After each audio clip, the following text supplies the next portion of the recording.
Right, let's start. Alright, go. Rakesh mute hungry. Anyway, hello guys. This is the first episode of the Backyard Bois podcast, Manipur edition. Ukku I am your host for today, Punshiba, and with me is my usual co-host, Rakesh. Aduga. We have two guests here. Babina and Dixon Moigi IGN Hairagana, Kui Vibe, and Kenozuko Twisted to Aduga Amandana, DekuKun,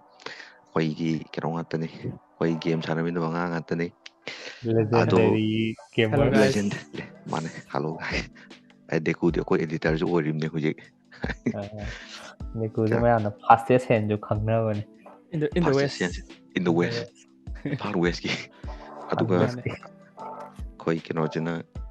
Koi Shestor Kenojina, quick pipes na. I see you got in up on hey. I mag games and I'm no kang. I cannot throw. Quick I have a tongue can voice to Tanaba.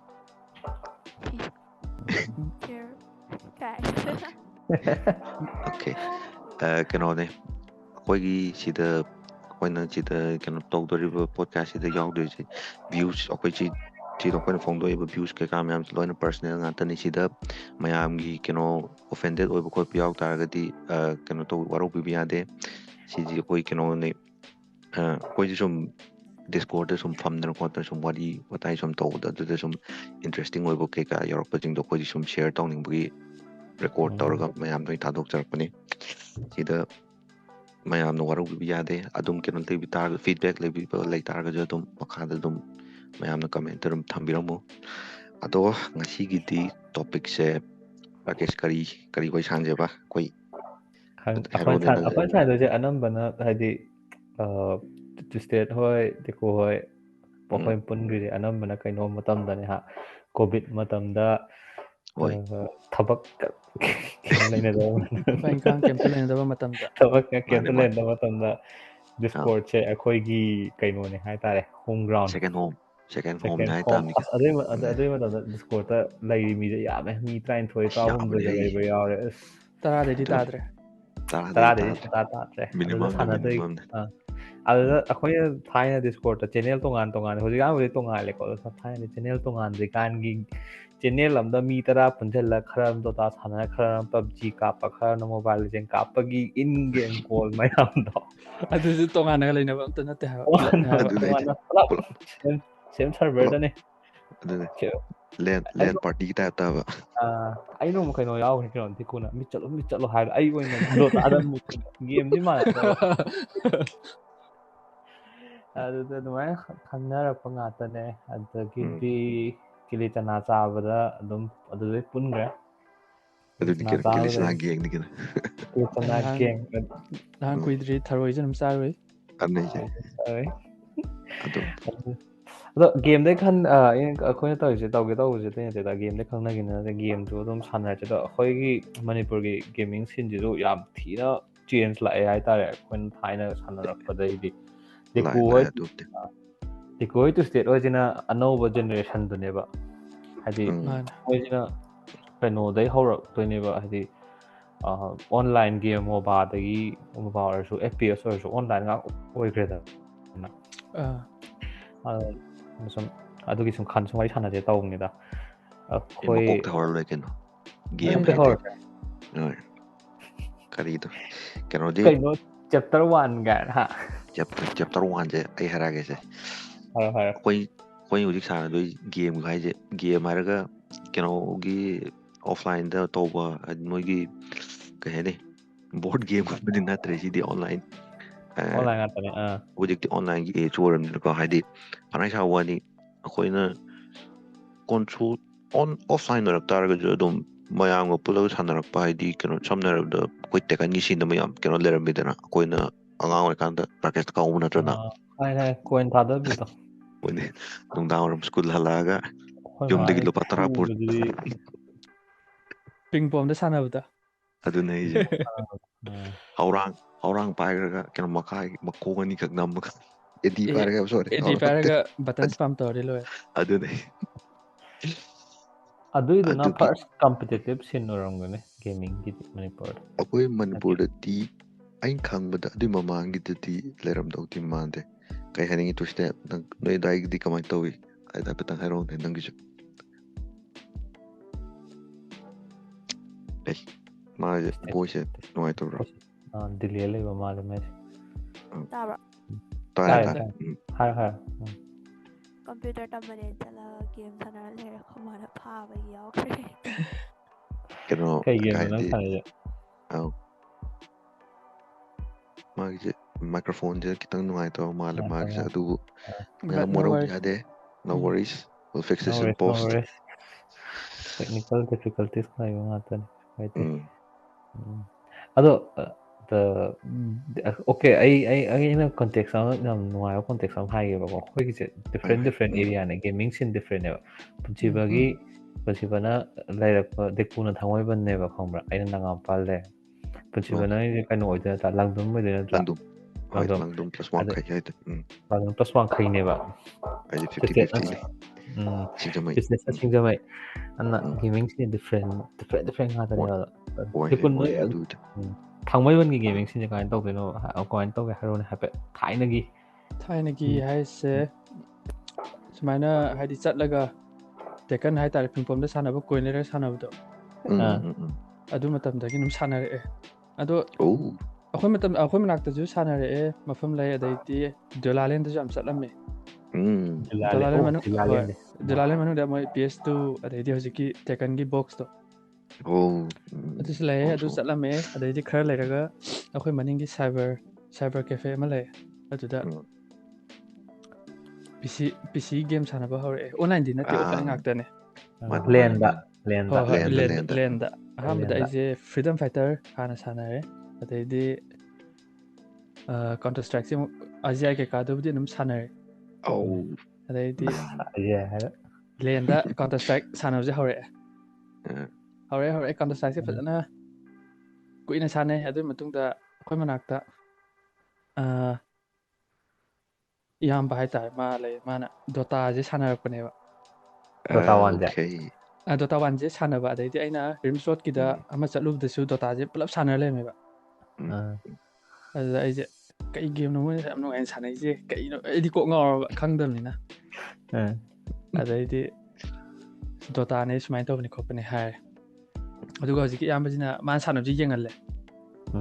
ꯑꯗꯨꯝ ꯌꯦꯡꯍꯜꯂꯦ ꯃꯥꯅ ꯐꯝꯃꯒ ꯑꯗꯨꯝ ꯌꯦꯡꯍꯜꯂꯦ ꯑꯗꯩꯗꯤ ꯑꯗꯨꯝ ꯁꯥꯟꯅꯕ ꯍꯩꯈ꯭ꯔꯦ ꯑꯗꯩ ꯑꯩꯈꯣꯏ ꯃꯔꯛꯇ ꯗꯣꯇꯥ ꯁꯥꯟꯅꯩꯁꯦ ꯑꯍꯥꯟꯕ ꯗꯦꯀꯨ ꯑꯣꯏꯗꯣꯏꯅꯤꯅꯦ ꯁꯤꯒꯤ ꯄꯣꯠꯀꯥꯁꯤꯗ ꯐꯝꯃꯤꯁꯤꯗ ꯃꯦꯛꯁꯇꯣ ꯃꯥꯁꯨ ꯁꯥꯟꯅꯔꯛꯄꯅꯦꯕ ꯑꯗꯨꯒ ꯍꯣꯏ ꯁꯤꯗ ꯐꯝꯕꯗꯗꯤ ꯑꯗꯣ 2ꯁꯦ ꯁꯥꯟꯅꯔꯝꯗꯥꯏꯁꯤꯗ ꯑꯗꯨꯝ ꯁ꯭ꯇꯤꯝ ꯀꯩꯀꯥ ꯑꯦꯀꯥꯎꯟ ꯍꯥꯡꯗꯣꯛ ꯍꯥꯡꯖꯤꯟ ꯇꯧꯔꯒ ꯑꯣꯏꯔꯛꯄꯗꯨꯗ ꯑꯗꯨꯝ ꯁꯥꯟꯅꯈꯤꯗ꯭ꯔꯦ ꯑꯗꯨ ꯃꯇꯝꯗ ꯑꯩꯒꯤ ꯑꯦꯛꯖꯥꯝꯒꯤ ꯃꯇꯝꯁꯨ ꯑꯣꯏꯈꯤꯕ ꯑꯗꯨꯅ ꯑꯗꯨꯝ ꯇꯣꯛꯈ꯭ꯔꯕ ꯄꯨꯟꯁꯤꯕ ꯅꯣꯏꯒꯤꯗꯤ ꯀꯃꯥꯏꯅ ꯇꯧꯋꯦ ꯂꯝꯗꯝꯒꯤꯗꯤ ꯑꯩ ꯍꯥꯏꯔꯛꯀꯦꯁꯦ ꯑꯩꯈꯣꯏ ꯂꯪꯗꯨꯝꯗ ꯂꯩꯔꯤꯁꯦ ꯑꯥꯔꯀꯦꯠꯁꯦ ꯑꯃꯇꯪꯅꯦ ꯑꯥꯔꯀꯦꯠ ꯍꯥꯏꯇꯥꯔꯗꯤꯅꯦ ꯀꯩꯅꯣꯗꯣ ꯑꯩꯈꯣꯏꯒꯤ ꯒꯦꯝ ꯁꯥꯟꯅꯐꯝꯗ ꯑꯃꯇꯪꯅꯦꯕ ꯂꯩꯔꯤꯁꯦ ꯑꯗꯨꯗ ꯅꯣꯡꯃꯁꯦ ꯃꯇꯝꯁꯦ ꯈꯥꯏꯗꯣꯛꯀꯗꯅ ꯃꯣꯏ ꯁꯥꯟꯅꯗꯣꯏꯁꯦ ꯄꯨꯡꯅꯦ 3ꯗꯒꯤ 4:30 ꯑꯗꯨꯋꯥꯏꯐꯥꯎꯁꯤꯅ ꯃꯦꯇꯜ ꯁ꯭ꯂꯛꯇꯣ ꯈꯪꯕ꯭ꯔꯥ ꯃꯦꯇꯜ ꯁ꯭ꯂꯛꯇꯨꯅꯦꯕ ꯇꯧꯗꯣꯏꯁꯦ ꯑꯗꯒꯤ ꯄꯨꯡ 4:30ꯗꯒꯤꯅ ꯑꯃꯨꯛ ꯀꯩꯅꯣ 6 ꯑꯗꯨꯋꯥꯏꯐꯥꯎꯁꯤꯅ ꯑꯃꯨꯛ ꯇꯦꯀꯟꯅꯦꯕ ꯒꯦꯝꯁꯦ ꯑꯅꯤꯇꯪꯗꯤꯀꯣ ꯇꯧꯗꯣꯏꯁꯦ ꯕꯣꯛꯁ ꯑꯅꯤ ꯊꯝꯗꯣꯏꯔꯕ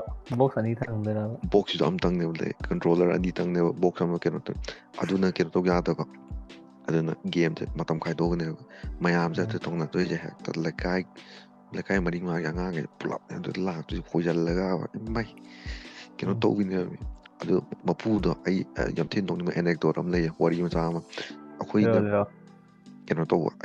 ꯑꯩꯗꯣ ꯅꯤꯡꯁꯤꯡꯉꯤ ꯁ꯭ꯀꯨꯜꯗ ꯁꯨꯇꯤꯗꯣ ꯍꯥꯞꯄꯗꯤ ꯊꯥꯗꯣꯛꯄꯒꯤ ꯈꯔ ꯉꯟꯅ ꯀꯩꯅꯣ ꯇꯧꯕ ꯑꯩꯈꯣꯏ ꯌꯨꯝ ꯍꯜꯂꯛꯄꯅꯦꯕ ꯏꯅꯥꯎꯄꯥꯒ ꯑꯩꯒꯁꯦ ꯂꯨꯄꯥ 10 ꯄꯥꯏꯔꯒ ꯀꯩꯅꯣꯗ ꯆꯦꯜꯂꯦꯕ ꯍꯧꯖꯤꯛꯀꯤ ꯑꯩꯈꯣꯏ ꯃꯅꯤꯡꯗꯅꯦꯕ ꯀꯩꯅꯣꯁꯦ ꯑꯥꯔꯀꯦꯠꯁꯦ ꯑꯗꯨ ꯆꯦꯟꯁꯤꯜꯂꯒ ꯐꯥꯡꯉꯝꯗꯤ ꯊꯣꯡ ꯍꯥꯡꯉꯝꯗ꯭ꯔꯦ ꯃꯅꯨꯡ ꯗꯥꯏꯔꯦꯛ ꯆꯪꯉꯒ ꯄꯤꯀꯥꯆꯟꯗ ꯀꯧꯋꯦꯕ ꯃꯄꯨꯗꯣ ꯑꯩꯈꯣꯏ ꯀꯀꯥ ꯊꯣꯛꯄ ꯀꯥꯆꯟꯗ ꯀꯩꯅꯣ ꯍꯥꯡꯈꯤꯔꯣꯏꯗ꯭ꯔꯣꯅ ꯇꯛ ꯊꯤꯜꯂ ꯌꯦꯡꯉ ꯀꯩꯅꯣ ꯅꯕꯥꯏꯅꯗꯤ ꯄꯨꯡ 3 ꯇꯥꯔꯗꯤ ꯀꯩꯅꯣ ꯂꯥꯏꯛ ꯀꯩꯅꯣ ꯇꯧꯔ ꯈꯣꯠꯅ ꯀꯩꯅꯣ ꯇꯧꯔꯒꯅꯦ ꯃꯥꯅ ꯑꯗꯨꯗꯤ ꯗꯨꯀꯥꯟꯁꯨ ꯍꯥꯡꯗꯦ ꯅꯣꯏꯕꯥꯅꯤ ꯉꯥꯏꯍꯥꯛ ꯁꯥꯟꯅꯒꯤꯔꯣꯅ ꯑꯗꯨ ꯅꯨꯃꯤꯠꯇꯣ ꯑꯩ ꯅꯤꯡꯁꯤꯡꯉꯦ ꯍꯧꯖꯤꯛꯐꯥꯎ ꯃꯣꯏꯅ ꯃꯥꯅ ꯐ꯭ꯔꯤꯗ ꯁꯥꯟꯅꯍꯟꯈꯤꯕ ꯅꯨꯃꯤꯠꯅꯦꯕ ꯑꯗꯨꯗꯣ ꯄꯨꯡ 2:30 ꯑꯗꯨꯋꯥꯏꯗꯒꯤ ꯄꯨꯡ 9 ꯑꯗꯨꯋꯥꯏꯐꯥꯎꯁꯦ ꯏꯕꯣ ꯑꯗꯨ ꯁꯤꯒꯤ ꯃꯦꯃꯣꯔꯤ ꯚꯤꯕꯤꯠ ꯑꯣꯏꯅ ꯂꯩꯔꯤꯁꯦ ꯃꯔꯝ ꯂꯩꯕꯩꯅꯦ ꯀꯩꯒꯤꯅꯣꯗ ꯅꯍꯥꯟꯈꯩꯗꯤ ꯑꯍꯟ ꯃꯌꯥꯝꯒ ꯁꯥꯟꯅꯕ ꯃꯔꯛꯇꯨꯗ ꯀꯩꯁꯨ ꯄꯥꯏ ꯐꯪꯄꯣꯠꯇꯦꯕ ꯑꯩꯈꯣꯏꯗꯤ ꯅꯠꯇ꯭ꯔꯥ ꯑꯗꯨꯅ ꯉꯟꯇꯥꯅ ꯄꯨꯡ 2:30 ꯑꯗꯨꯋꯥꯏꯗ ꯆꯠꯂꯒ ꯁꯥꯟꯅꯕꯗꯨꯅ ꯄꯨꯡ 3 ꯇꯥꯕꯗ ꯑꯗꯨꯋꯥꯏꯗꯅ ꯃꯤ ꯄꯨꯂꯞ ꯂꯥꯛꯄꯗꯩꯗ ꯑꯃꯨꯛ ꯄꯥꯏꯕ ꯐꯪꯈꯤꯗ꯭ꯔꯦ ꯑꯗꯨ ꯑꯣꯏꯇꯥꯔꯒꯁꯨ ꯑꯗꯨꯗ ꯁꯥꯟꯅꯈꯤꯕ ꯒꯦꯝ ꯈꯔ ꯈꯛꯇꯪꯗꯣ ꯍꯥꯏꯗꯤ ꯇꯦꯛꯀꯟꯅꯦꯕ ꯏꯅꯥꯎꯄꯥꯒ ꯑꯩ ꯁꯥꯟꯅꯩꯗꯣ ꯑꯩ ꯅꯤꯡꯁꯤꯡꯉꯦ ꯑꯗꯨꯝ ꯑꯗꯨꯒꯤ ꯀꯩꯅꯣꯗꯣ ꯑꯩꯅ ꯒꯣꯟ ꯄꯥꯏꯕꯗꯣ ꯃꯥꯅ ꯒꯣꯟ ꯀꯩꯅꯣꯗꯣ ꯈꯪꯕ ꯅꯠꯇ꯭ꯔꯥ ꯃꯣꯏ ꯊꯣꯛꯄ ꯗꯥꯏꯅꯣꯁꯣꯔ ꯃꯆꯥꯗꯣ ꯈꯪꯉꯦ ꯎꯪꯉꯒꯁꯨ ꯆꯦꯟꯖꯟꯕꯅꯦ ꯑꯗꯨꯗꯩꯁꯦ ꯑꯗꯨꯒ ꯏꯅꯥꯎꯄꯥꯅ ꯑꯦꯗꯤ ꯄꯥꯏꯔꯒ ꯏꯕꯥꯅꯤꯁꯦ ꯄꯨꯔꯥ ꯑꯗꯨꯒꯤ ꯃꯤꯅꯤꯠ 30 ꯑꯗꯨ ꯁꯥꯟꯅꯈꯤꯕ ꯒꯦꯝ ꯃꯌꯥꯝꯗꯣ ꯍꯧꯖꯤꯛ ꯌꯥꯝ ꯀꯩꯅꯣ ꯃꯥꯏꯟꯗ ꯑꯗꯨꯝ ꯀꯩꯅꯣ ꯑꯣꯏ ꯂꯩꯔꯤꯁꯤꯅꯦ ꯍꯥꯏꯗꯤ ꯁꯤꯒꯨꯝꯕ ꯄꯅꯥꯏ ꯆꯥꯎꯕꯅꯤ ꯁꯤꯒꯨꯝꯕ ꯀꯩꯅꯣ ꯃꯦꯃꯣꯔꯤ ꯃꯌꯥꯝꯁꯤꯅꯁꯨ ꯁꯦꯞ ꯇꯧꯕꯅꯦꯕ ꯑꯩꯈꯣꯏ ꯆꯥꯏꯜꯍꯨꯗꯁꯦ ꯅꯠꯇ꯭ꯔꯥ ꯀꯩꯁꯨ ꯑꯩꯅ ꯍꯥꯏꯗꯤ ꯂꯥꯏꯔꯤꯛꯇ ꯇꯥꯛꯈꯤꯕꯗꯨ ꯇꯝꯈꯤꯕꯗꯨ ꯀꯔꯤꯅꯣ ꯈꯪꯄꯣꯟꯇꯦ ꯑꯗꯨꯕꯨ ꯑꯩ ꯁꯤꯒꯤ ꯁꯤ ꯀꯩꯅꯣ ꯍꯧꯖꯤꯛꯐꯥꯎ ꯅꯤꯡꯁꯤꯡꯗꯔꯤꯁꯦ ꯑꯗꯨꯝ ꯍꯌꯦꯡꯋꯥꯏ ꯌꯣꯝ ꯅꯤꯡꯁꯤꯡꯗꯧ ꯂꯩꯔꯝꯃꯦ ꯑꯗꯨ ꯁꯤꯒꯨꯝꯕ ꯑꯗꯨ ꯒꯦꯝꯈꯩꯁꯦ ꯑꯗꯨꯝ ꯑꯗꯨꯅꯕꯨ ꯍꯥꯏꯁꯤꯅ ꯑꯗꯨꯝ ꯑꯩꯅ ꯍꯌꯦꯡꯋꯥꯏ ꯏꯐ ꯕꯥꯏ ꯆꯥꯟꯁ ꯕꯥꯏ ꯆꯥꯟꯁ ꯍꯥꯏꯔꯒꯦ ꯑꯩ ꯏꯆꯥ ꯏꯁꯨꯒ ꯂꯩꯇꯥꯔꯒꯗꯤꯀꯣ ꯑꯗꯨꯝ ꯑꯩꯗꯤ ꯑꯗꯨꯝ ꯃꯣꯏꯒꯤꯗꯤ ꯁꯥꯟꯅꯍꯟꯕ ꯈꯣꯠꯍꯟꯕꯁꯤꯗ ꯑꯗꯨꯝ ꯀꯩꯅꯣ ꯇꯧꯅꯦꯕ ꯗꯤꯞ ꯑꯗꯣ ꯑꯁꯦꯡꯕꯅꯦ ꯈꯪꯗꯦꯗ ꯑꯗꯨꯝꯅꯦ ꯑꯩꯈꯣꯏꯅ ꯍꯧꯖꯤꯛ ꯑꯩꯈꯣꯏꯅ ꯈꯔꯁꯨ ꯅꯔꯆꯔ ꯑꯩ ꯇꯧ ꯇꯥꯝꯗꯤ ꯀꯩꯅꯣ ꯆꯨꯝꯃꯦ ꯑꯩꯗꯤ ꯒꯦꯃꯤꯡꯁꯦ ꯅꯔꯆꯔ ꯇꯧꯐꯝ ꯊꯣꯛꯑꯦꯅ ꯈꯜꯂꯦ ꯀꯩꯝꯇ ꯊꯥꯏꯅ ꯌꯥꯝꯅ ꯐꯣꯔꯕꯤꯗꯟ ꯇꯥꯏꯞꯇ ꯍꯥꯏꯗꯤ ꯇꯧꯔꯦ ꯒ꯭ꯔꯦꯇꯤꯐꯤꯀꯦꯁꯟ ꯇꯧꯔꯛꯇ꯭ꯔꯥ ꯎꯝ ꯑꯩꯅ ꯍꯧꯔꯛꯄ ꯃꯇꯝꯗꯗꯤ anyway ꯑꯣꯀꯦ ꯍꯧꯖꯤꯛ ꯀꯔꯤꯅꯣ ꯑꯩꯈꯣꯏꯅꯗꯤ ꯁꯥꯟꯅꯔꯝꯕꯗꯗꯤ ꯃꯈꯥ ꯈꯤꯇꯪ ꯆꯠꯊꯔꯁꯦ ꯁꯤꯟꯁꯦ ꯑꯩꯒꯤ ꯀꯩꯅꯣ ꯇꯧꯈ꯭ꯔꯦꯀꯣ ꯑꯩꯒꯤ ꯇꯥꯈ꯭ꯔꯦ ꯑꯗꯨꯗꯤ ꯑꯩꯒꯤ ꯇ꯭ꯋꯤꯁꯇꯦꯠ ꯅꯪ ꯇ꯭ꯋꯤꯁꯇꯦꯠꯀꯤ ꯍꯥꯟꯅ ꯍꯥꯏꯔꯜꯂꯁꯤ ꯇ꯭ꯋꯤꯁꯇꯦꯠ ꯃꯥꯒꯤ ꯀꯃꯥꯏꯅ ꯅꯪ ꯍꯧꯔꯛꯈꯤꯕꯅꯣ ꯈꯣꯠꯂꯛꯈꯤꯕꯅꯣꯗ ꯍꯥꯏꯗꯤ ꯅꯪ ꯆꯥꯏꯜꯍꯨꯗꯇꯒꯤ ꯃꯦꯃꯣꯔꯤꯒꯨꯝꯕ ꯂꯩꯕ ꯈꯣꯠꯄꯒꯤ ꯑꯦꯅꯦꯛꯗꯣꯠ ꯃꯆꯥ ꯑꯃ ꯁꯦꯌꯔ ꯇꯧꯁꯜꯂꯛꯑꯣꯗꯅ ꯍꯥꯏꯗꯤ ꯀꯩꯅꯣ ꯅꯪꯅ ꯒꯦꯝꯒꯤ ꯑꯦꯝ ꯑꯦꯜ ꯐꯧꯒꯤ ꯑꯦꯝ ꯑꯦꯜ ꯍꯧꯖꯤꯛ ꯑꯣꯏꯔꯤꯁꯤ ꯐꯧꯒꯤ ꯑꯗꯨꯃꯛ ꯑꯣꯟꯊ ꯇꯥꯔꯒꯁꯨ ꯁꯨꯝ ꯑꯃ ꯅꯪꯅ ꯁꯨꯝ ꯀꯩꯅꯣ ꯂꯩꯕꯗꯣ ꯈꯪꯕ꯭ꯔꯥ ꯁꯨꯄꯔ ꯃꯥꯔꯀꯦꯠ ꯂꯩꯕꯗꯣ ꯈꯪꯕ꯭ꯔꯥ ꯈꯪꯉꯦ ꯁꯤꯡꯖꯃꯩꯒꯤ ꯈꯪꯉꯦ ꯑꯗꯨꯒꯤ ꯁꯨꯄꯔ ꯃꯥꯔꯀꯦꯠꯀꯤ ꯁꯤꯗ ꯃꯣꯏꯒꯤ ꯑꯩꯈꯣꯏ ꯗꯥ ꯍꯣꯏ ꯃꯣꯏ ꯒꯦꯝ ꯁꯥꯟꯅꯕ ꯇꯦꯛꯀꯟ ꯀꯩꯀꯥ ꯁꯥꯟꯅꯕꯗꯣ ꯃꯣꯏ ꯂꯣꯏ ꯆꯠꯂꯦꯕ ꯑꯗꯩꯁꯦ ꯑꯩꯁꯦ ꯆꯠꯀꯦꯅ ꯇꯧꯔꯒ ꯈꯣꯏꯃꯥꯅ ꯌꯥꯗꯕ ꯑꯩ ꯆꯠꯈꯤꯗ꯭ꯔꯦ ꯑꯗꯨꯏ ꯊꯕꯛꯇꯨꯃ ꯑꯗꯒꯤ ꯑꯩꯁꯦ ꯀꯝꯄ꯭ꯌꯨꯇꯔ ꯇꯝꯕ ꯆꯠꯂꯝꯃꯦꯕ ꯈꯔ ꯇꯦꯟꯒ ꯂꯣꯏꯔꯛꯄꯩ ꯁ꯭ꯋꯥꯏꯒꯤ ꯕ꯭ꯔꯦꯛꯁꯤꯗ ꯑꯗꯩ ꯑꯩꯅ ꯆꯥꯟꯁ ꯂꯧꯔꯒ ICIꯁꯦ ꯁꯥꯟꯅꯔꯒ ꯂꯩꯕꯅꯦꯕ ꯑꯗꯣ ꯅꯣꯡꯃ ꯂꯧ ꯂꯥꯛꯄꯗ ꯑꯗꯨꯁꯨ ꯑꯃꯨꯛ ꯐꯥꯔꯦ ꯐꯥꯕꯗꯒꯤ ꯇꯣꯛꯈ꯭ꯔꯦ ꯄꯨꯔꯥ ꯂꯥꯏꯕꯛ ꯌꯥꯝ ꯊꯤꯕ ꯀꯩꯅꯣꯅꯦ ꯒꯦꯃꯤꯡꯒꯤ ꯄꯨꯟꯁꯤꯅꯤ ꯑꯗꯨꯗꯣ ꯑꯩ ꯍꯪꯒꯦꯀꯣ ꯀꯩꯅꯣꯝꯃ ꯀꯩꯅꯣꯁꯨ ꯑꯣꯏꯕꯒꯤ ꯑꯣꯏꯗꯣꯏꯔꯦ ꯅꯪ ꯈꯟꯕꯗ ꯍꯥꯏꯗꯤ ꯅꯪꯗꯤ ꯅꯨꯄꯤ ꯃꯆꯥ ꯑꯃ ꯑꯣꯏ ꯍꯥꯏꯕꯒꯤ ꯃꯑꯣꯡꯗꯀꯣ ꯀꯩꯅꯣꯗꯤ ꯃꯥꯅꯦ ꯂꯥꯏꯛ ꯑꯗꯨꯒꯤ ꯅꯨꯃꯤꯠꯇꯣ ꯑꯩꯈꯣꯏ ꯃꯥꯅ ꯀꯩꯅꯣ ꯂꯧꯕ ꯂꯥꯛꯄ ꯅꯨꯃꯤꯠꯇꯣ ꯑꯗꯨꯗ ꯃꯥꯅ ꯁꯤꯟꯁꯤꯗ ꯅꯨꯄꯤ ꯑꯝꯇ ꯎꯗꯕ ꯃꯥꯅꯦ ꯂꯣꯏ ꯁꯤꯁꯨ ꯆꯨꯝꯃꯦ ꯁꯥꯟꯅꯔꯒ ꯂꯩꯕꯗꯨꯗ ꯀꯩꯅꯣ ꯇꯧꯔꯒ ꯑꯗꯨꯝ ꯅꯣꯡꯉꯥꯜꯂ ꯑꯗꯨꯝ ꯆꯠꯍꯟꯈꯤꯗ꯭ꯔꯦ ꯑꯗꯩꯗꯤ ꯑꯗꯨꯝ ꯁꯥꯟꯅꯗ꯭ꯔꯦꯗ ꯑꯩ ꯃꯤꯗꯒꯤ COCꯒꯗꯣ ꯋꯥꯏꯔꯒ ꯁꯥꯟꯅꯔꯝꯃꯦ ꯑꯗꯣ ꯑꯩꯒꯤ ꯐꯣꯟ ꯅꯠꯇꯕꯅꯤꯅ ꯑꯗꯨꯝ ꯄꯥꯏꯔ ꯂꯩꯒꯦꯗꯤ ꯌꯥꯁꯨ ꯌꯥꯔꯛꯇ꯭ꯔꯦ ꯑꯩ ꯁꯥꯟꯅꯗ꯭ꯔꯦ ꯑꯗꯩꯗꯤ ꯏꯁꯥꯒꯤ ꯐꯣꯟ ꯂꯩꯖꯔꯀꯥꯟꯗꯒꯤ ꯍꯧꯔꯦ ꯑꯗꯨꯝ ꯑꯣꯀꯦ ꯀꯔꯤ ꯒꯦꯝꯗ ꯍꯧꯈꯤꯕ ꯑꯗꯨꯒ ꯍꯧꯖꯤꯛ ꯅꯪ ꯁꯤꯐꯥꯎ ꯂꯥꯛꯏ ꯐꯤꯕꯝꯗꯣ ꯑꯗꯨꯗꯣ ꯅꯪ ꯍꯥꯏꯐꯦꯠꯇꯪ ꯀꯩꯅꯣ ꯇꯧꯔ ꯑꯗꯨꯁꯨ ꯍꯥꯏꯔꯝꯕꯅꯦ ꯒꯦꯝꯁꯦ ꯈꯪꯕ꯭ꯔꯥ ꯑꯩꯁꯦ ꯍꯧꯔꯣꯏꯅ ꯇꯧꯕꯅꯦꯕ ꯑꯩꯁꯦ ꯒꯦꯝ ꯁꯥꯟꯅꯕ ꯍꯧꯈ꯭ꯔꯗꯤ ꯑꯩꯁꯦ ꯂꯦꯞꯄꯔꯣꯏꯁꯤꯅꯦꯕ ꯑꯩꯅ ꯈꯜꯂꯝꯃꯤꯁꯦ ꯑꯍꯥꯟꯕ ꯐꯣꯟ ꯂꯩꯕꯗꯨꯗ ꯑꯗ ꯑꯩꯈꯣꯏꯒꯤ ꯑꯩꯈꯣꯏ ꯆꯦ ꯃꯆꯥ ꯍꯣꯏ ꯁꯨꯝ ꯑꯆꯥꯄꯣꯠ ꯆꯥꯕꯗ ꯍꯥꯏꯗꯤ ꯆꯥꯛ ꯆꯥꯕ ꯂꯥꯛꯄꯁꯤꯗ ꯃꯥꯅ ꯍꯥꯞꯆꯤꯟꯂꯝꯕꯅꯦꯕ ꯑꯗꯨꯁꯨ ꯑꯃ ꯀꯩꯅꯣꯅꯤꯅꯦ ꯇꯦꯔꯣꯔꯤꯁ ꯀꯥꯎꯟꯇꯔ ꯇꯦꯔꯣꯔꯤꯁ ꯀꯥꯏꯅ ꯇꯧꯕ COC ꯑꯣꯞꯁ ꯍꯥꯏꯅ ꯀ꯭ꯔꯤꯇꯤꯀꯦꯜ ꯑꯣꯞꯁ ꯀ꯭ꯔꯤꯇꯤꯀꯦꯜ ꯑꯣꯞꯁ ꯀꯩꯅꯣꯒꯤ ꯃꯣꯕꯥꯏꯜ ꯚꯔꯖꯟ ꯑꯣꯏꯗꯣꯏꯅꯤꯀꯣ ꯍꯥꯏꯗꯤ ꯀꯥꯎꯟꯇꯔ ꯁꯇ꯭ꯔꯥꯏꯛꯀꯤ ꯑꯣꯀꯦ ꯑꯗꯨꯗ ꯍꯥꯞꯆꯤꯟꯂꯝꯕꯁꯤꯗ ꯑꯩꯁꯦ ꯑꯩꯅ ꯁꯥꯟꯅꯔꯦ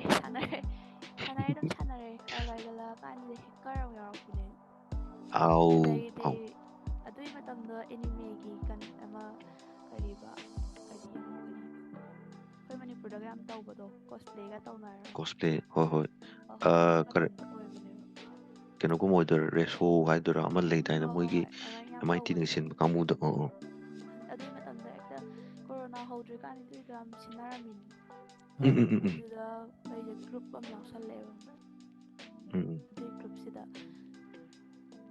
ꯃꯣꯕꯥꯏꯜ ꯂꯤꯖꯦꯟ ꯁꯥꯟꯅꯕ ꯃꯣꯏ 2-3 ꯌꯥꯎꯕꯁꯤ ꯊꯦꯡꯅꯔꯒ 사나요.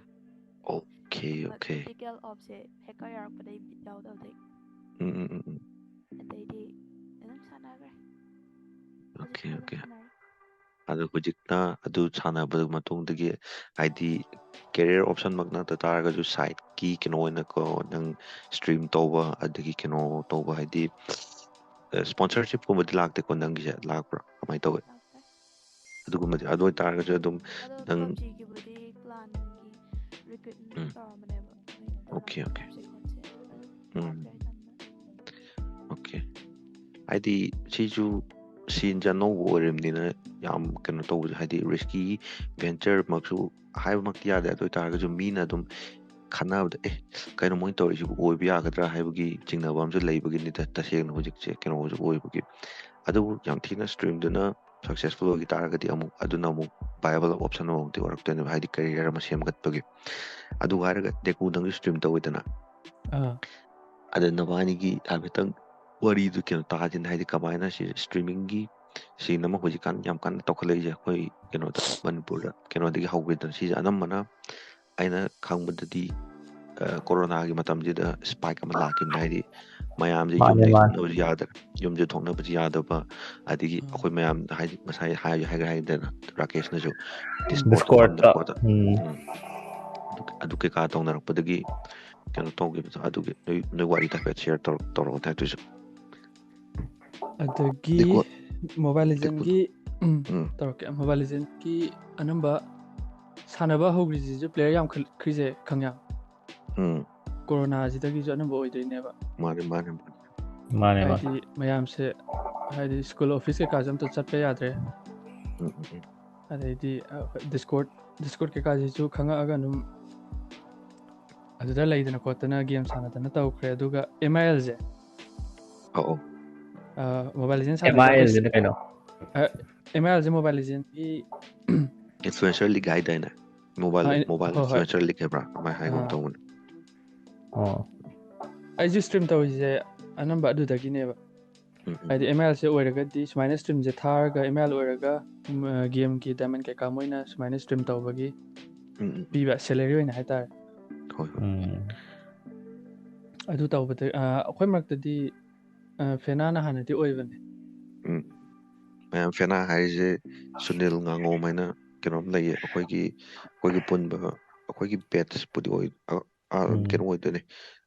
ꯑꯗꯨꯅ ꯃꯣꯏꯅ ꯐꯦꯅꯥ ꯍꯥꯏꯅ ꯁꯤꯗ ꯔꯦꯐꯔ ꯇꯧꯔꯤꯁꯦ ꯑꯗꯣ ꯗꯦꯀꯨ ꯀꯟꯇꯤꯅ꯭ꯌꯨ ꯑꯗ ꯐꯦꯅꯥ ꯍꯥꯟꯅ ꯑꯣꯏꯕ꯭ꯔꯥ ꯐꯦꯅꯥ ꯍꯥꯟꯅ ꯑꯣꯏꯔꯦ ꯑꯗꯨꯒꯤ ꯃꯇꯨꯡꯗ ꯃꯊꯪ ꯑꯥꯔꯆꯔ ꯑꯣꯏꯈ꯭ꯔꯦ ꯑꯥꯔꯆꯔ ꯑꯣꯏꯈ꯭ꯔꯦ ꯑꯗꯩꯗꯤ ꯍꯧꯖꯤꯛꯀꯤ ꯁ꯭ꯇꯦꯠꯁꯤꯗ ꯌꯥꯎꯔꯤꯁꯦ ꯑꯩꯈꯣꯏꯒꯤ ꯂꯔꯀꯤꯁꯦ ꯇ꯭ꯋꯤꯁꯇꯦꯠ ꯑꯃꯨꯛ ꯑꯣꯏꯔꯦ ꯑꯗꯩꯗꯤ ꯑꯩꯒꯤꯗꯗꯤ ꯑꯗꯨ ꯑꯣꯏꯅꯕ ꯍꯣꯠꯅꯕꯗ ꯑꯩꯅꯗꯤ ꯍꯦꯟꯅ ꯋꯥꯈꯤ ꯍꯥꯏꯇꯥꯔꯦ ꯑꯩꯒꯤꯗꯣ ꯍꯥꯏꯗꯤ ꯃꯣꯏꯗꯤ ꯍꯦꯛ ꯍꯧꯔꯛꯄꯒ ꯑꯣꯏꯈꯤꯕꯅꯤನ 1 monthsꯇ ꯑꯗꯨꯝ ꯁ꯭ꯇ꯭ꯔꯤꯝ ꯇꯧꯔꯒ ꯑꯣꯏꯈꯤꯕ ꯑꯗꯨꯒ ꯍꯣꯏ ꯑꯩꯒꯤꯅ ꯑꯗꯨꯝ ꯈꯔ ꯂꯩꯔꯒ ꯇꯧꯕꯅꯤꯅ ꯃꯣꯏꯅ 3 months ꯍꯥꯏꯔꯝꯃꯦ ꯑꯗꯣ 3 months ꯁꯤꯐꯧ ꯑꯩꯒꯤ ꯈꯔ ꯐꯔꯛ ꯇꯥꯕꯗꯒꯤ 5 months ꯆꯪꯈꯤꯕ ꯑꯩꯈꯣꯏ ꯅꯤꯡꯁꯤꯡꯉꯦ ꯅꯤꯡꯁꯤꯡꯉꯦ ꯗꯦꯀꯨꯅ ꯅꯨꯡꯇꯤꯒꯤ ꯍꯪꯕꯗꯣ ꯑꯩꯒꯤꯁꯦ ꯌꯥꯗ꯭ꯔꯤꯁꯦ ꯀꯩꯒꯤꯅꯣ ꯐꯦꯅꯥ ꯍꯥꯏꯔꯒ ꯍꯣꯏ ꯃꯣꯏꯅ ꯆꯦꯛ ꯇꯧꯔꯒ ꯀꯃꯥꯏꯅ ꯇꯧꯅꯤ ꯈꯣꯠꯅꯤ ꯑꯗꯒꯤ ꯁ꯭ꯇ꯭ꯔꯤꯝ ꯇꯣꯛꯈ꯭ꯔꯤꯁꯤꯅ ꯀꯩꯒꯤ ꯃꯔꯝ ꯆꯞ ꯆꯥꯕꯗꯤ ꯈꯪꯗꯦ ꯕꯦꯟꯁꯨ ꯇꯧꯔꯦꯗꯅ ꯕꯦꯟꯁꯤꯅ ꯑꯅꯝꯕ ꯃꯔꯝꯕꯨꯗꯤ ꯑꯣꯏꯗꯣꯏꯅꯤ ꯑꯗꯒꯤꯗꯤ ꯃꯣꯏ MIL ꯀꯥꯡꯕꯨ ꯍꯥꯏꯗꯤ ꯃꯣꯏ ꯗꯦꯕꯂꯞꯄꯔꯒꯩ ꯍꯥꯏꯇꯥꯔꯦ ꯃꯣꯏꯅ ꯌꯥꯗꯕ ꯊꯕꯛ ꯈꯔ ꯇꯧꯅꯕꯁꯨ ꯌꯥꯎꯕ ꯃꯥꯜꯂꯦ ꯃꯣꯕꯥꯏꯜ ꯂꯤꯖꯦꯟ ꯕꯦꯟ ꯇꯧꯈ꯭ꯔꯤꯁꯦ ꯀꯩ ꯏꯌꯔꯗꯅꯣ ꯑꯝꯇꯕꯨ ꯌꯦꯡꯉꯤꯅꯦ ꯑꯗꯨꯒꯤ도 ꯋꯥꯔꯤ ꯂꯩꯁꯦ ꯑꯗꯨꯒꯤꯗꯤ ꯑꯩ ꯀꯣꯟꯅ ꯀꯟꯇꯦꯛꯁꯇ ꯑꯩ ꯍꯥꯄꯛꯀꯦ ꯑꯗꯣ ꯃꯣꯏ ꯀꯩꯅꯣꯒꯤ ꯍꯥꯟꯅ ꯑꯃꯨꯛꯇ ꯂꯣꯏꯁꯤꯜꯂꯟꯒꯦ ꯗꯦꯀꯨ ꯀꯔꯤ ꯅꯪ ꯁꯝꯗ ꯇꯧꯕ ꯀꯔꯤ ꯂꯩꯔꯤ ꯑꯗꯨ ꯃꯈꯥꯗ ꯍꯧꯖꯤꯛꯅ ꯀꯃꯥꯏꯅ ꯇꯧꯔꯤꯕ ꯁ꯭ꯇ꯭ꯔꯤꯝ ꯊꯥꯔꯤꯕ꯭ꯔꯥ ꯈꯣꯠꯂꯤꯕ꯭ꯔꯥ ꯅꯠꯇ꯭ꯔꯒ ꯅꯪ ꯑꯗꯨꯝ ꯍꯥꯏꯔꯣ ꯍꯧꯖꯤꯛꯀꯤ ꯑꯣꯏꯅꯗꯤ ꯊꯥꯗ꯭ꯔꯦ ꯑꯗꯨꯒ ꯍꯧꯖꯤꯛꯁꯨ ꯒꯦꯝꯁꯦ ꯌꯥꯝ ꯄꯥꯛꯅ ꯁꯥꯟꯅꯗ꯭ꯔꯦ ꯍꯥꯏꯇꯥꯔꯦ ꯍꯥꯟꯅꯗꯧꯅ ꯑꯗꯒꯤ ꯑꯩꯒꯤ ꯍꯥꯟꯅ ꯌꯥꯝ ꯇꯣꯏꯅ ꯁꯥꯟꯅꯔꯝꯃꯤꯉꯥꯏꯒꯤ ꯑꯃꯒ ꯍꯥꯏꯌꯣ ꯍꯥꯏꯔꯒꯗꯤ PS2 ꯁꯥꯟꯅꯕ ꯆꯠꯂꯝꯃꯤꯉꯥꯏꯒꯤꯁꯦ ꯁꯥꯏꯕꯔꯗ PCꯗ ꯁꯥꯟꯅꯕ ꯍꯧꯗ꯭ꯔꯤꯉꯩꯗ ꯑꯩꯈꯣꯏꯒꯤ AG ꯀꯣꯂꯣꯅꯤ ꯑꯃ ꯂꯩꯌꯦꯕ ꯑꯩꯈꯣꯏ ꯃꯅꯥꯛꯇ BRTFꯀꯤ ꯃꯅꯥꯛꯇ ꯑꯗꯨꯗ ꯆꯠꯂꯅꯤ ꯑꯗꯨꯒ medal of honour split screen ꯇꯧꯔ ꯁꯥꯟꯅꯕꯗꯣ ꯑꯗꯨ ꯁꯥꯟꯅꯔꯦ ꯅꯨꯡꯉꯥꯏꯕꯅꯦ ꯁꯤꯁꯨ ꯁ꯭ꯄ꯭ꯂꯤꯠ ꯁ꯭ꯀ꯭ꯔꯤꯟꯁꯦ ꯃꯩ ꯇꯥꯕꯅꯤꯀꯣ ꯍꯣꯏ ꯑꯩ ꯅꯨꯡꯉꯥꯏꯕꯅꯦ ꯌꯥꯝ ꯅꯨꯡꯉꯥꯏꯅ ꯁꯥꯟꯅꯕ ꯍꯥꯏꯔꯒꯗꯤ ꯗꯥꯎꯟꯍꯤꯜ ꯗꯣꯃꯤꯅꯦꯁꯟꯗꯣ ꯗꯥꯎꯟꯍꯤꯜ ꯗꯣꯃꯤꯅꯦꯁꯟꯗꯨꯃꯗꯤ ꯌꯥꯝ ꯄꯥꯝꯅ ꯁꯥꯟꯅꯔꯛꯑꯦ ꯑꯩꯈꯣꯏ ꯃꯅꯤꯄꯨꯔꯗ ꯌꯥꯝ ꯐꯥꯎꯕ ꯒꯦꯝ ꯉꯥꯛꯇꯅꯦ ꯃꯥꯅ ꯍꯥꯏꯔꯛꯏꯁꯦ ꯑꯗꯒꯤ ꯑꯗꯨ ꯃꯇꯝꯗꯗꯤ ꯌꯥꯝꯅ ꯇꯣꯏꯅ ꯍꯥꯏꯗꯤ ꯑꯌꯨꯛ ꯅꯨꯡꯗꯥꯡꯒ ꯈꯪꯗꯒ ꯌꯥꯝ ꯁꯥꯟꯅꯩ ꯁꯥꯏꯕꯔꯗ ꯍꯦꯛ ꯐꯝꯈꯤꯕꯗꯒꯤ ꯍꯥꯏꯗꯤ ꯗꯣꯇꯥ ꯁꯥꯟꯅꯕꯁꯦ ꯁꯥꯏꯕꯔꯒꯤꯁꯦ ꯃꯄꯨꯁꯦ ꯊꯣꯡ ꯍꯥꯡꯉꯝꯗ꯭ꯔꯦ ꯃꯌꯨꯝꯗꯣ ꯍꯦꯛ ꯑꯩꯈꯣꯏ ꯃꯅꯤꯡꯗꯩꯅꯤꯅ ꯃꯌꯨꯝ ꯆꯪꯉ ꯁꯣ ꯂꯧꯔꯅꯤ ꯑꯩꯈꯣꯏꯅ ꯍꯥꯡꯉꯅꯤ ꯑꯗꯩ ꯅꯨꯡꯗꯥꯡ ꯊꯣꯡꯁꯦ ꯂꯣꯟꯃꯤꯟꯅꯔ ꯑꯗꯨꯝ ꯆꯪꯉꯛꯑꯅꯤ ꯗꯦꯗꯤꯀꯦꯁꯟꯁꯦ ꯂꯦꯛꯑꯒꯦꯕꯥꯎ ꯍꯥꯏꯔꯛꯑꯕꯅꯦ ꯑꯗꯩꯗꯤ ꯑꯗꯨꯅ ꯑꯁ ꯗꯣꯇꯥꯁꯤꯁꯨ ꯑꯩꯈꯣꯏ ꯄꯨꯂꯞ ꯁꯥꯟꯅꯈꯤꯕꯅꯤꯅ ꯑꯗꯨꯝ ꯍꯧꯒꯠꯅꯤꯡꯗꯦꯕ ꯑꯗꯩꯗꯤ ꯑꯍꯥꯟꯕꯗ ꯄꯨꯡꯈꯥꯏ ꯄꯥꯏꯒꯦ ꯄꯨꯡ ꯑꯃ ꯄꯥꯏꯒꯦ ꯍꯥꯏꯅꯩꯗꯅ ꯑꯩꯈꯣꯏꯁꯨ ꯑꯗꯨꯝ ꯍꯥꯏꯔꯝꯃꯦ ꯑꯗꯩꯗꯤ ꯈꯔ ꯂꯩꯔꯒ ꯂꯣꯏꯔ ꯍꯥꯏꯔꯛꯑꯒꯦ ꯑꯗꯨꯝ ꯇꯧꯈ꯭ꯔꯦ ꯑꯗꯨꯒ ꯑꯗꯒꯤꯗꯤ ꯑꯗꯨꯝ ꯑꯗꯩ ꯌꯥꯝ ꯅꯣꯛꯅꯤꯡꯕ ꯑꯃꯁꯨ ꯌꯥꯎꯈꯤ ꯑꯉꯥꯡ ꯑꯃ ꯏꯆꯝ ꯆꯝꯅ ꯕꯦꯇꯜ ꯐꯤꯜ ꯁꯥꯟꯅꯕ ꯂꯥꯛꯆꯕ ꯕꯦꯇꯜ ꯐꯤꯜꯒꯤ ꯇ꯭ꯔꯦꯂꯔꯁꯦ ꯌꯥꯝ ꯀꯨꯏꯕꯅꯦꯕ ꯑꯗꯣ ꯃꯥꯁꯦ ꯃꯥꯏ ꯄꯥꯏꯐꯝ ꯀꯩꯀꯥ ꯂꯣꯏ ꯅꯤꯡꯁꯤꯡꯉꯦ i5-4 ꯑꯅ ꯂꯩꯌꯦꯕ i5-1 i5-2 i5-3 i5-4 ꯑꯅ ꯑꯗ ꯃꯥꯁꯦ i5-4 ꯀꯥꯆꯤꯟꯁꯤꯗ ꯄꯥꯏꯔꯦ ꯑꯗꯨꯒ ꯄꯨꯡꯈꯥꯏ ꯑꯃꯇ ꯄꯥꯏꯒꯦ ꯍꯥꯏꯔꯝꯃꯒ ꯃꯥꯁꯦ ꯆꯪꯈ꯭ꯔꯦ ꯑꯗꯨꯒ ꯕꯦꯇꯜ ꯐꯤꯜ ꯊꯣꯛꯂꯛꯑꯦ ꯑꯗꯨꯒ ꯇ꯭ꯔꯦꯂꯔꯗꯣ ꯂꯣꯏꯔ ꯆꯠꯈꯤꯕꯅꯦꯃꯦ ꯇ꯭ꯔꯦꯂꯔꯁꯦ ꯁ꯭ꯀꯤꯞ ꯇꯧꯕꯁꯨ ꯌꯥꯗꯦꯕ ꯑꯗ ꯃꯥꯅ ꯇ꯭ꯔꯦꯂꯔꯗꯣ ꯂꯣꯏꯔ ꯑꯗꯨꯝ ꯆꯠꯈ꯭ꯔꯦ ꯑꯩꯅ ꯅꯨꯡꯉꯥꯏꯇꯕꯁꯤꯗꯤ ꯍꯣꯏ ꯅꯣꯛꯁꯨ ꯅꯣꯛꯅꯤꯡꯕ ꯅꯨꯡꯁꯨ ꯅꯨꯡꯉꯥꯏꯇꯕ ꯑꯗꯨꯅ ꯑꯩꯁꯦ ꯁ꯭ꯃꯥꯏꯜ ꯑꯦꯟ ꯄꯦꯟ ꯑꯩꯁꯤꯅꯦ ꯑꯗꯒꯤ ꯑꯦꯛꯁꯄꯦꯟꯁꯤꯞ ꯑꯦꯗꯤꯁꯟ ꯑꯩꯅ ꯑꯣꯟꯂꯥꯏꯟ ꯑꯍꯥꯟꯕ ꯁꯥꯟꯅꯔꯛꯄꯁꯦ ꯀꯩꯅꯣ ꯁꯤ ꯑꯣꯏꯔꯝꯗꯧ ꯃꯥꯜꯂꯦ ꯍꯣꯏ ꯑꯗꯨꯕꯨꯗꯤ ꯍꯣꯏ ꯍꯥꯏꯗꯤ ꯃꯣꯕꯥꯏꯜ ꯄꯥꯏꯕ ꯍꯧꯒꯠꯂꯛꯄ ꯍꯥꯏꯇꯥꯔꯦꯀꯣ ꯃꯥꯅꯦ ꯑꯦꯟꯗ꯭ꯔꯣꯏꯗ ꯄꯥꯏꯅꯔꯛꯄꯗꯣ ꯃꯌꯥꯝꯁꯦ ꯍꯣꯏ ꯑꯗꯨꯗꯤ ꯍꯣꯏ ꯑꯦꯟꯗ꯭ꯔꯣꯏꯗ ꯍꯥꯏꯇꯥꯔꯅꯦ ꯑꯗꯨ ꯑꯩꯗꯤ ꯍꯧꯔꯛꯑꯦ COCꯁꯦ ꯀꯩꯅꯣ ꯇꯧꯔꯛꯑꯦ ꯀꯔꯤꯕ ꯂꯦꯞꯇꯣꯞꯇꯩ ꯍꯥꯟꯅ ꯄꯥꯏꯔꯛꯑꯦ ꯑꯩ ꯊꯥꯏꯅ ꯑꯦꯟꯗ꯭ꯔꯣꯏꯗ ꯄꯥꯏꯔꯛꯇꯦꯕ ꯑꯩ ꯑꯦꯟꯗ꯭ꯔꯣꯏꯗ ꯄꯥꯏꯔꯤꯁꯦ ꯀꯣꯂꯦꯖ ꯀꯥꯕꯗꯣꯏꯅꯦꯕ ꯀꯣꯂꯦꯖ ꯀꯥꯕ ꯑꯦꯟꯗ꯭ꯔꯣꯏꯗ ꯄꯥꯏꯔꯛꯇꯦꯕ ꯊꯥꯏꯅꯒꯤ ꯃꯣꯏ ꯏꯃꯨꯂꯦꯇꯔ ꯑꯃ ꯂꯩꯔꯝꯗꯥꯏꯅꯦ ꯃꯃꯤꯡ ꯀꯥꯎꯈ꯭ꯔꯦ ꯁ꯭ꯇꯦꯛ ꯕ꯭ꯂꯨꯁꯇꯦꯛ ꯑꯗꯨꯗ ꯀꯩꯅꯣ ꯖꯤꯑꯣ ꯁꯤꯝꯁꯦ ꯂꯩꯔꯒ ꯗꯣꯡꯒꯜ ꯍꯥꯞꯄꯒ ꯈꯪꯕ꯭ꯔꯥ ꯑꯟꯂꯤꯃꯤꯇꯦꯠ ꯖꯤꯑꯣ ꯁꯤꯝ ꯑꯗꯨꯏ ꯃꯇꯝꯗ ꯀꯩꯅꯣ ꯊꯣꯛꯇ꯭ꯔꯤꯑꯕ ꯍꯥꯏꯗꯤ ꯖꯤꯑꯣꯒꯤ ꯑꯗꯨ ꯑꯗꯥ ꯀꯩꯝ ꯊꯣꯛꯇ꯭ꯔꯤꯑꯕ ꯂꯩꯔꯦꯗꯅ ꯑꯦꯌꯥꯔꯇꯦꯜꯁꯦ 175ꯀꯤ ꯁꯤꯝꯁꯦ ꯂꯩꯔꯦꯗꯅ ꯍꯥꯞꯆꯤꯜꯂꯒ ꯑꯗꯨꯒꯤ ꯂꯤꯃꯤꯇꯦꯠꯇꯨꯗ ꯇꯧꯗꯣꯏꯅꯦꯕ ꯑꯗꯨꯗ ꯅꯦꯠꯁꯦ ꯇꯠꯈꯤꯕ ꯌꯥꯝ ꯌꯥꯎꯋꯦꯕ ꯈꯪꯕ꯭ꯔꯥ ꯑꯗꯨꯅ ꯑꯩꯁꯦ ꯀ꯭ꯂꯥꯟꯗ ꯌꯥꯎꯁꯜꯂꯒ ꯋꯥꯔ ꯆꯪꯕꯁꯦ ꯑꯗꯨꯝ ꯅꯦꯠꯁꯦ ꯇꯠꯇꯣꯏꯅꯦꯕ ꯃꯔꯛꯇ ꯑꯗꯨꯒꯤꯁꯨ ꯋꯥꯔꯤꯗꯤ ꯂꯩ ꯑꯗꯨꯒ ꯑꯗꯨꯃꯥꯏꯅ ꯇꯧꯔꯒ ꯑꯍꯥꯟꯕ ꯑꯣꯟꯂꯥꯏꯟ ꯁꯥꯟꯅꯔꯛꯄꯗꯤ ꯀꯩꯅꯣꯝꯅꯦ ꯀꯣꯂꯦꯖꯇ ꯑꯗꯨꯁꯨ ꯍꯧꯔꯤꯁꯦ ꯗꯣꯇꯥꯗꯩ ꯍꯧꯗꯣꯏꯅꯦ ꯐꯥꯔꯁ ꯒꯦꯝ ꯗꯣꯇꯥ ꯉꯥꯎꯕꯁꯤꯗꯤ ꯑꯩꯅ ꯗꯣꯇꯥꯁꯦ ꯑꯃ ꯗꯥꯔꯀꯦꯁ ꯏꯟꯚꯦꯟꯇ꯭ꯔꯤꯒꯤ ꯃꯣꯏ ꯍꯥꯞꯄꯩꯗꯣ ꯗꯣꯇꯥ 1ꯒꯤ ꯑꯗꯨꯗ ꯑꯩꯅ ꯉꯁꯥꯏ ꯍꯥꯏꯕ ꯑꯩ ꯇꯝꯕꯤꯔꯛꯄ ꯀꯩꯅꯣꯅꯤ ꯍꯥꯏꯕꯗꯨꯅ ꯃꯥꯅ ꯏꯟꯚꯦꯟꯇꯔꯤꯒꯤꯁꯤꯗ ꯁꯨꯝ ꯁ꯭ꯋꯤꯠꯆꯁꯦ ꯇꯛ ꯇꯧꯕ ꯕꯨꯠꯀ ꯀꯨꯂꯤꯡ ꯕ꯭ꯂꯦꯛꯀ ꯍꯥꯏꯔꯣꯅꯦ ꯃꯥꯏ ꯖꯒꯥꯁꯦ ꯇꯛ ꯁꯨꯝ ꯆꯦꯟꯖ ꯇꯧꯕ ꯑꯩꯅ ꯀꯩꯒꯤꯅꯣ ꯃꯥꯁꯤ ꯆꯦꯟꯖ ꯇꯧꯔꯤꯁꯦ ꯇꯧꯗ꯭ꯔꯗꯤ ꯌꯥꯗ꯭ꯔꯖꯥꯠꯂꯥ ꯀꯩꯅꯣ ꯁꯤꯅꯦꯕ ꯃꯥꯅ ꯁꯨꯝ ꯈꯜꯂꯤꯁꯦ ꯑꯗꯨꯒ ꯋꯥꯔ ꯀꯤꯒ ꯑꯣꯏ ꯂꯩꯔꯝꯕꯅꯦ ꯑꯃ ꯄꯣꯖꯤꯁꯟ ꯆꯦꯟꯖ ꯇꯧꯕꯗꯣ ꯍꯥꯏꯇꯥꯔꯦ ꯇꯔꯨꯛꯇꯣ ꯃꯥꯅꯦ ꯑꯗꯣ ꯁꯨꯝ ꯅꯝꯃꯝꯃꯒ ꯑꯗꯨꯗ ꯁꯨꯝ ꯃꯦꯠꯈꯤꯕ ꯑꯗꯨ ꯁꯨꯝ ꯆꯦꯟꯖ ꯇꯧꯕ ꯑꯗꯒꯤ ꯑꯥꯏꯇꯦꯝ ꯁꯥꯕꯩꯁꯦ ꯆꯦꯗ ꯏꯊꯣꯛꯑ ꯄꯨꯔꯤꯅꯦ ꯍꯥꯏꯕ ꯊꯥꯏꯅ ꯑꯗꯨꯃꯥꯏꯅ ꯇꯧꯅꯔꯝꯃꯦ ꯍꯥꯏꯕ ꯑꯥꯏꯇꯦꯝ ꯁꯥꯕꯁꯦ ꯀꯩꯅꯣꯁꯦ ꯇꯧꯔꯛꯄꯁꯤꯕꯨ ꯅꯪ ꯇꯧꯔꯛꯄ꯭ꯔꯥ ꯇꯦꯀꯟꯒꯤ ꯀꯣꯝꯕꯣꯁꯦ ꯆꯦꯗ ꯑꯩꯒꯤ ꯔꯨꯝꯃꯦꯠꯇ ꯇꯧꯋꯦ ꯇꯦꯀꯟ ꯀꯣꯝꯕꯣ ꯂꯥꯏ GTA ꯆꯤꯠ ꯀꯣꯠ ꯃꯌꯥꯝꯈꯩꯁꯦ ꯑꯩ ꯍꯧꯖꯤꯛꯐꯥꯎ ꯕꯣꯏꯗ ꯂꯩꯔꯝꯒꯅꯤ ꯈꯪꯕ꯭ꯔꯥ ꯑꯗꯨꯗ ꯏꯕ ꯃꯌꯥꯝꯈꯩꯁꯦ ꯏꯃꯥꯏ ꯀꯔꯤꯕ ꯑꯁ infinite health ꯑꯗꯒꯤ ꯀꯩꯅꯣ infinite ammo ꯑꯗꯒꯤ never can swim ꯀꯩꯀꯩ ꯌꯥꯝ ꯂꯩꯗꯥꯏꯅꯦ ꯀꯦꯠꯁ ꯑꯦꯟ ꯗꯣꯛꯁ ꯋꯦꯗꯔꯒꯤ invulnerability ꯑꯗꯒꯤ ꯀꯥꯔꯒꯤꯁꯨ ꯂꯩꯕꯅꯦ ꯀꯥꯔ ꯄꯨꯊꯣꯛꯄꯩ ꯐ꯭ꯂꯥꯏꯡ ꯀꯥꯔꯒꯤꯗꯣ ꯑꯗꯨꯗ ꯑꯩ ꯁꯨꯝ ꯎꯔꯛꯏꯅꯦ ꯈꯪꯕ꯭ꯔꯥ ꯒꯦꯃꯤꯡ ꯁꯤꯟꯁꯦ ꯍꯥꯏꯗꯤ ꯑꯩꯈꯣꯏꯒꯤ ꯒꯦꯃꯤꯡ ꯁꯤꯟ ꯍꯧꯔꯛꯄꯁꯦ ꯗꯦꯀꯨ ꯍꯣꯏꯁꯨ ꯑꯗꯨꯝ ꯖꯦꯅꯔꯦꯁꯟ ꯈꯔꯗꯤ ꯒꯦꯞ ꯂꯩꯗꯅ ꯗꯦꯀꯨꯒ ꯑꯩꯈꯣꯏꯒꯁꯨ ꯖꯦꯅꯔꯦꯁꯟ ꯆꯍꯤ 3-5ꯗꯤ ꯑꯗꯨꯝ ꯒꯦꯞ ꯂꯩꯔꯦꯗꯅ ꯑꯗꯨ ꯑꯣꯏꯔꯒꯁꯨ ꯑꯗꯨꯝ ꯁꯦꯝ ꯒꯦꯃꯤꯡꯒꯤ ꯇꯦꯁꯇ ꯍꯧꯔꯛꯄ ꯑꯩꯈꯣꯏꯁꯤꯅ ꯑꯃꯨꯛ ꯁꯥꯟꯅꯔꯛꯄ ꯃꯇꯝꯗ ꯀꯩꯅꯣ ꯇꯧꯋꯦ ꯍꯥꯏꯕ ꯍꯥꯏꯗꯤ ꯐ꯭ꯂꯦꯕꯔꯗꯣ ꯗꯤꯐ꯭ꯔꯦꯟ ꯒꯦꯝ ꯃꯈꯜ ꯌꯥꯝꯃꯦꯕ ꯈꯪꯕ꯭ꯔꯥ ꯍꯧꯖꯤꯛꯅ ꯑꯃꯨꯛ ꯑꯩꯈꯣꯏꯒꯤ ꯑꯉꯥꯡꯈꯩꯅ ꯁꯥꯟꯅꯩ ꯑꯩꯒꯤ ꯖꯨꯅꯤꯌꯔꯁꯈꯩꯅ ꯁꯥꯟꯅꯩꯁꯦ ꯑꯅꯝꯕ ꯑꯗꯨꯝ ꯖꯦꯅeric ꯒꯦꯝ ꯑꯣꯟꯂꯥꯏꯟꯒꯤ ꯒꯦꯝ ꯑꯅꯝꯕꯅ ꯑꯣꯏ ꯍꯥꯏꯇꯥꯔꯦ ꯑꯗꯣ ꯃꯣꯏ ꯄꯦꯁꯟꯁꯨ ꯂꯩꯇꯦꯕ ꯃꯣꯏ ꯁꯥꯟꯅꯩ ꯒꯦꯝ ꯈꯨꯁꯥꯟꯅꯁꯦ ꯍꯥꯏꯗꯤ ꯂꯔꯅꯤꯡ ꯈꯔ ꯋꯥꯡꯕ ꯒꯦꯝ ꯑꯝꯇ ꯁꯥꯟꯅꯗꯦꯕ ꯈꯪꯕ꯭ꯔꯥ ꯑꯗꯨꯕꯨꯗꯤ ꯁꯨꯝ ꯃꯣꯏꯒꯤ ꯐꯤꯡꯒꯔ ꯇꯤꯞꯇꯁꯨ ꯀꯩꯅꯣ ꯇꯧ ꯂꯩꯔꯦꯗꯅ ꯍꯥꯏꯗꯤ ꯏꯟꯇꯔꯅꯦꯠꯁꯦ ꯌꯥꯝꯊꯤꯅ ꯔꯦꯗꯂꯤ ꯑꯦꯕꯦꯂꯦꯕꯜꯁꯨ ꯑꯣꯏꯁꯜꯂꯛꯄꯩꯗꯨꯗ ꯍꯥꯏꯗꯤ ꯅꯪ ꯒꯦꯝ ꯄꯥꯝꯗꯅ ꯐꯠ ꯂꯥꯎ ꯀ꯭ꯂꯤꯛ ꯇꯧꯊꯣꯛꯈ꯭ꯔ ꯑꯅꯧꯕ ꯑꯃ ꯒꯦꯝ ꯑꯃ ꯄ꯭ꯂꯦ ꯁ꯭ꯇꯣꯔꯗꯩ ꯊꯤꯔꯒ ꯀꯩꯅꯣ ꯇꯧꯕ ꯍꯥꯏꯁꯤꯗꯤ ꯍꯧꯖꯤꯛꯀꯥꯟꯁꯤꯗꯤ ꯑꯗꯨꯁꯨ ꯑꯣꯏꯔꯛꯄꯩꯅꯤꯗ ꯑꯗꯒꯤꯗꯤ ꯑꯩꯈꯣꯏꯅꯒ ꯍꯥꯟꯅ ML ꯁꯥꯟꯅꯔꯛꯄꯗꯣ 285 ms 120ꯒ ꯆꯦꯜꯂꯗꯤ ꯌꯥꯝ ꯅꯨꯡꯉꯥꯏꯅꯅꯦꯕ ꯁꯥꯟꯅꯩꯗꯣ ꯌꯦꯂꯣ ꯄꯤꯡꯗꯅꯤ ꯀꯩꯅꯣ ꯌꯦꯂꯣ ꯄꯤꯡꯗꯤ ꯌꯥꯔꯦ ꯌꯦꯂꯣ ꯄꯤꯡꯗ ꯑꯗꯨꯒꯤ ꯃꯍꯥꯎ ꯑꯗꯨꯝ ꯈꯪꯉꯣꯏ ꯍꯥꯏꯕ ꯑꯁ ꯗꯣꯇꯥꯗꯤ ꯑꯩꯈꯣꯏ 26 FPS ꯁꯥꯟꯅꯩ ꯍꯧꯖꯤꯛꯇꯤ 26ꯁꯦ ꯂꯦꯛ ꯂꯩ ꯍꯥꯏꯗ꯭ꯔꯥ ꯀꯣꯂꯦꯖ ꯑꯩꯅ ꯁꯥꯟꯅꯔꯤꯁꯦ ꯀꯣꯂꯦꯖꯀꯤ ꯑꯩꯈꯣꯏ ꯐꯥꯔꯁ ꯏꯌꯔ ꯀꯣꯂꯦꯖ ꯀꯥꯕ ꯃꯇꯝꯗ ꯗꯣꯇꯥ ꯁꯥꯟꯅꯕ ꯃꯇꯝꯗ ꯑꯩꯒꯤ ꯄꯤꯁꯤꯁꯦ ꯌꯥꯝ ꯐꯩ ꯍꯥꯏꯅꯔꯝꯃꯦ ꯃꯌꯥꯝꯅ ꯈꯪꯕ꯭ꯔꯥ ꯑꯩ ꯄꯤꯁꯤ ꯐꯩ ꯍꯥꯏꯁꯦ 26 FPSꯅꯦꯕꯀꯣ 26 FPS ꯊꯨꯏ ꯍꯥꯏꯅꯦꯕ ꯃꯌꯥꯝ ꯑꯗꯒꯤꯗꯤ ꯒꯦꯃꯤꯡ ꯄꯤꯁꯤ ꯂꯩꯕꯁꯦ ꯑꯩꯈꯣꯏꯅ ꯊꯥꯔꯠ ꯏꯌꯔꯗ ꯁ꯭ꯀꯣꯂꯔꯁꯤꯞ ꯈꯤꯇꯪ ꯇꯨꯡꯁꯤꯜꯂꯀꯥꯟꯗ ꯂꯩꯅꯔꯛꯄ ꯂꯩꯗꯅ ꯄꯤꯁꯤ ꯀꯅꯥꯝ ꯄꯤꯁꯤ ꯌꯥꯅꯔꯛꯄ ꯀꯥꯟꯗ ꯑꯗꯨꯒꯤ ꯃꯇꯝꯗ ꯒꯦꯃꯤꯡ ꯄꯤꯁꯤ ꯈꯔ ꯂꯩꯅꯔꯦ ꯑꯗꯨꯗꯩꯗꯤ 60 FPS ꯊꯨꯏꯒ ꯍꯥꯏꯅꯔꯛꯑꯦ ꯍꯧꯖꯤꯛꯇꯤ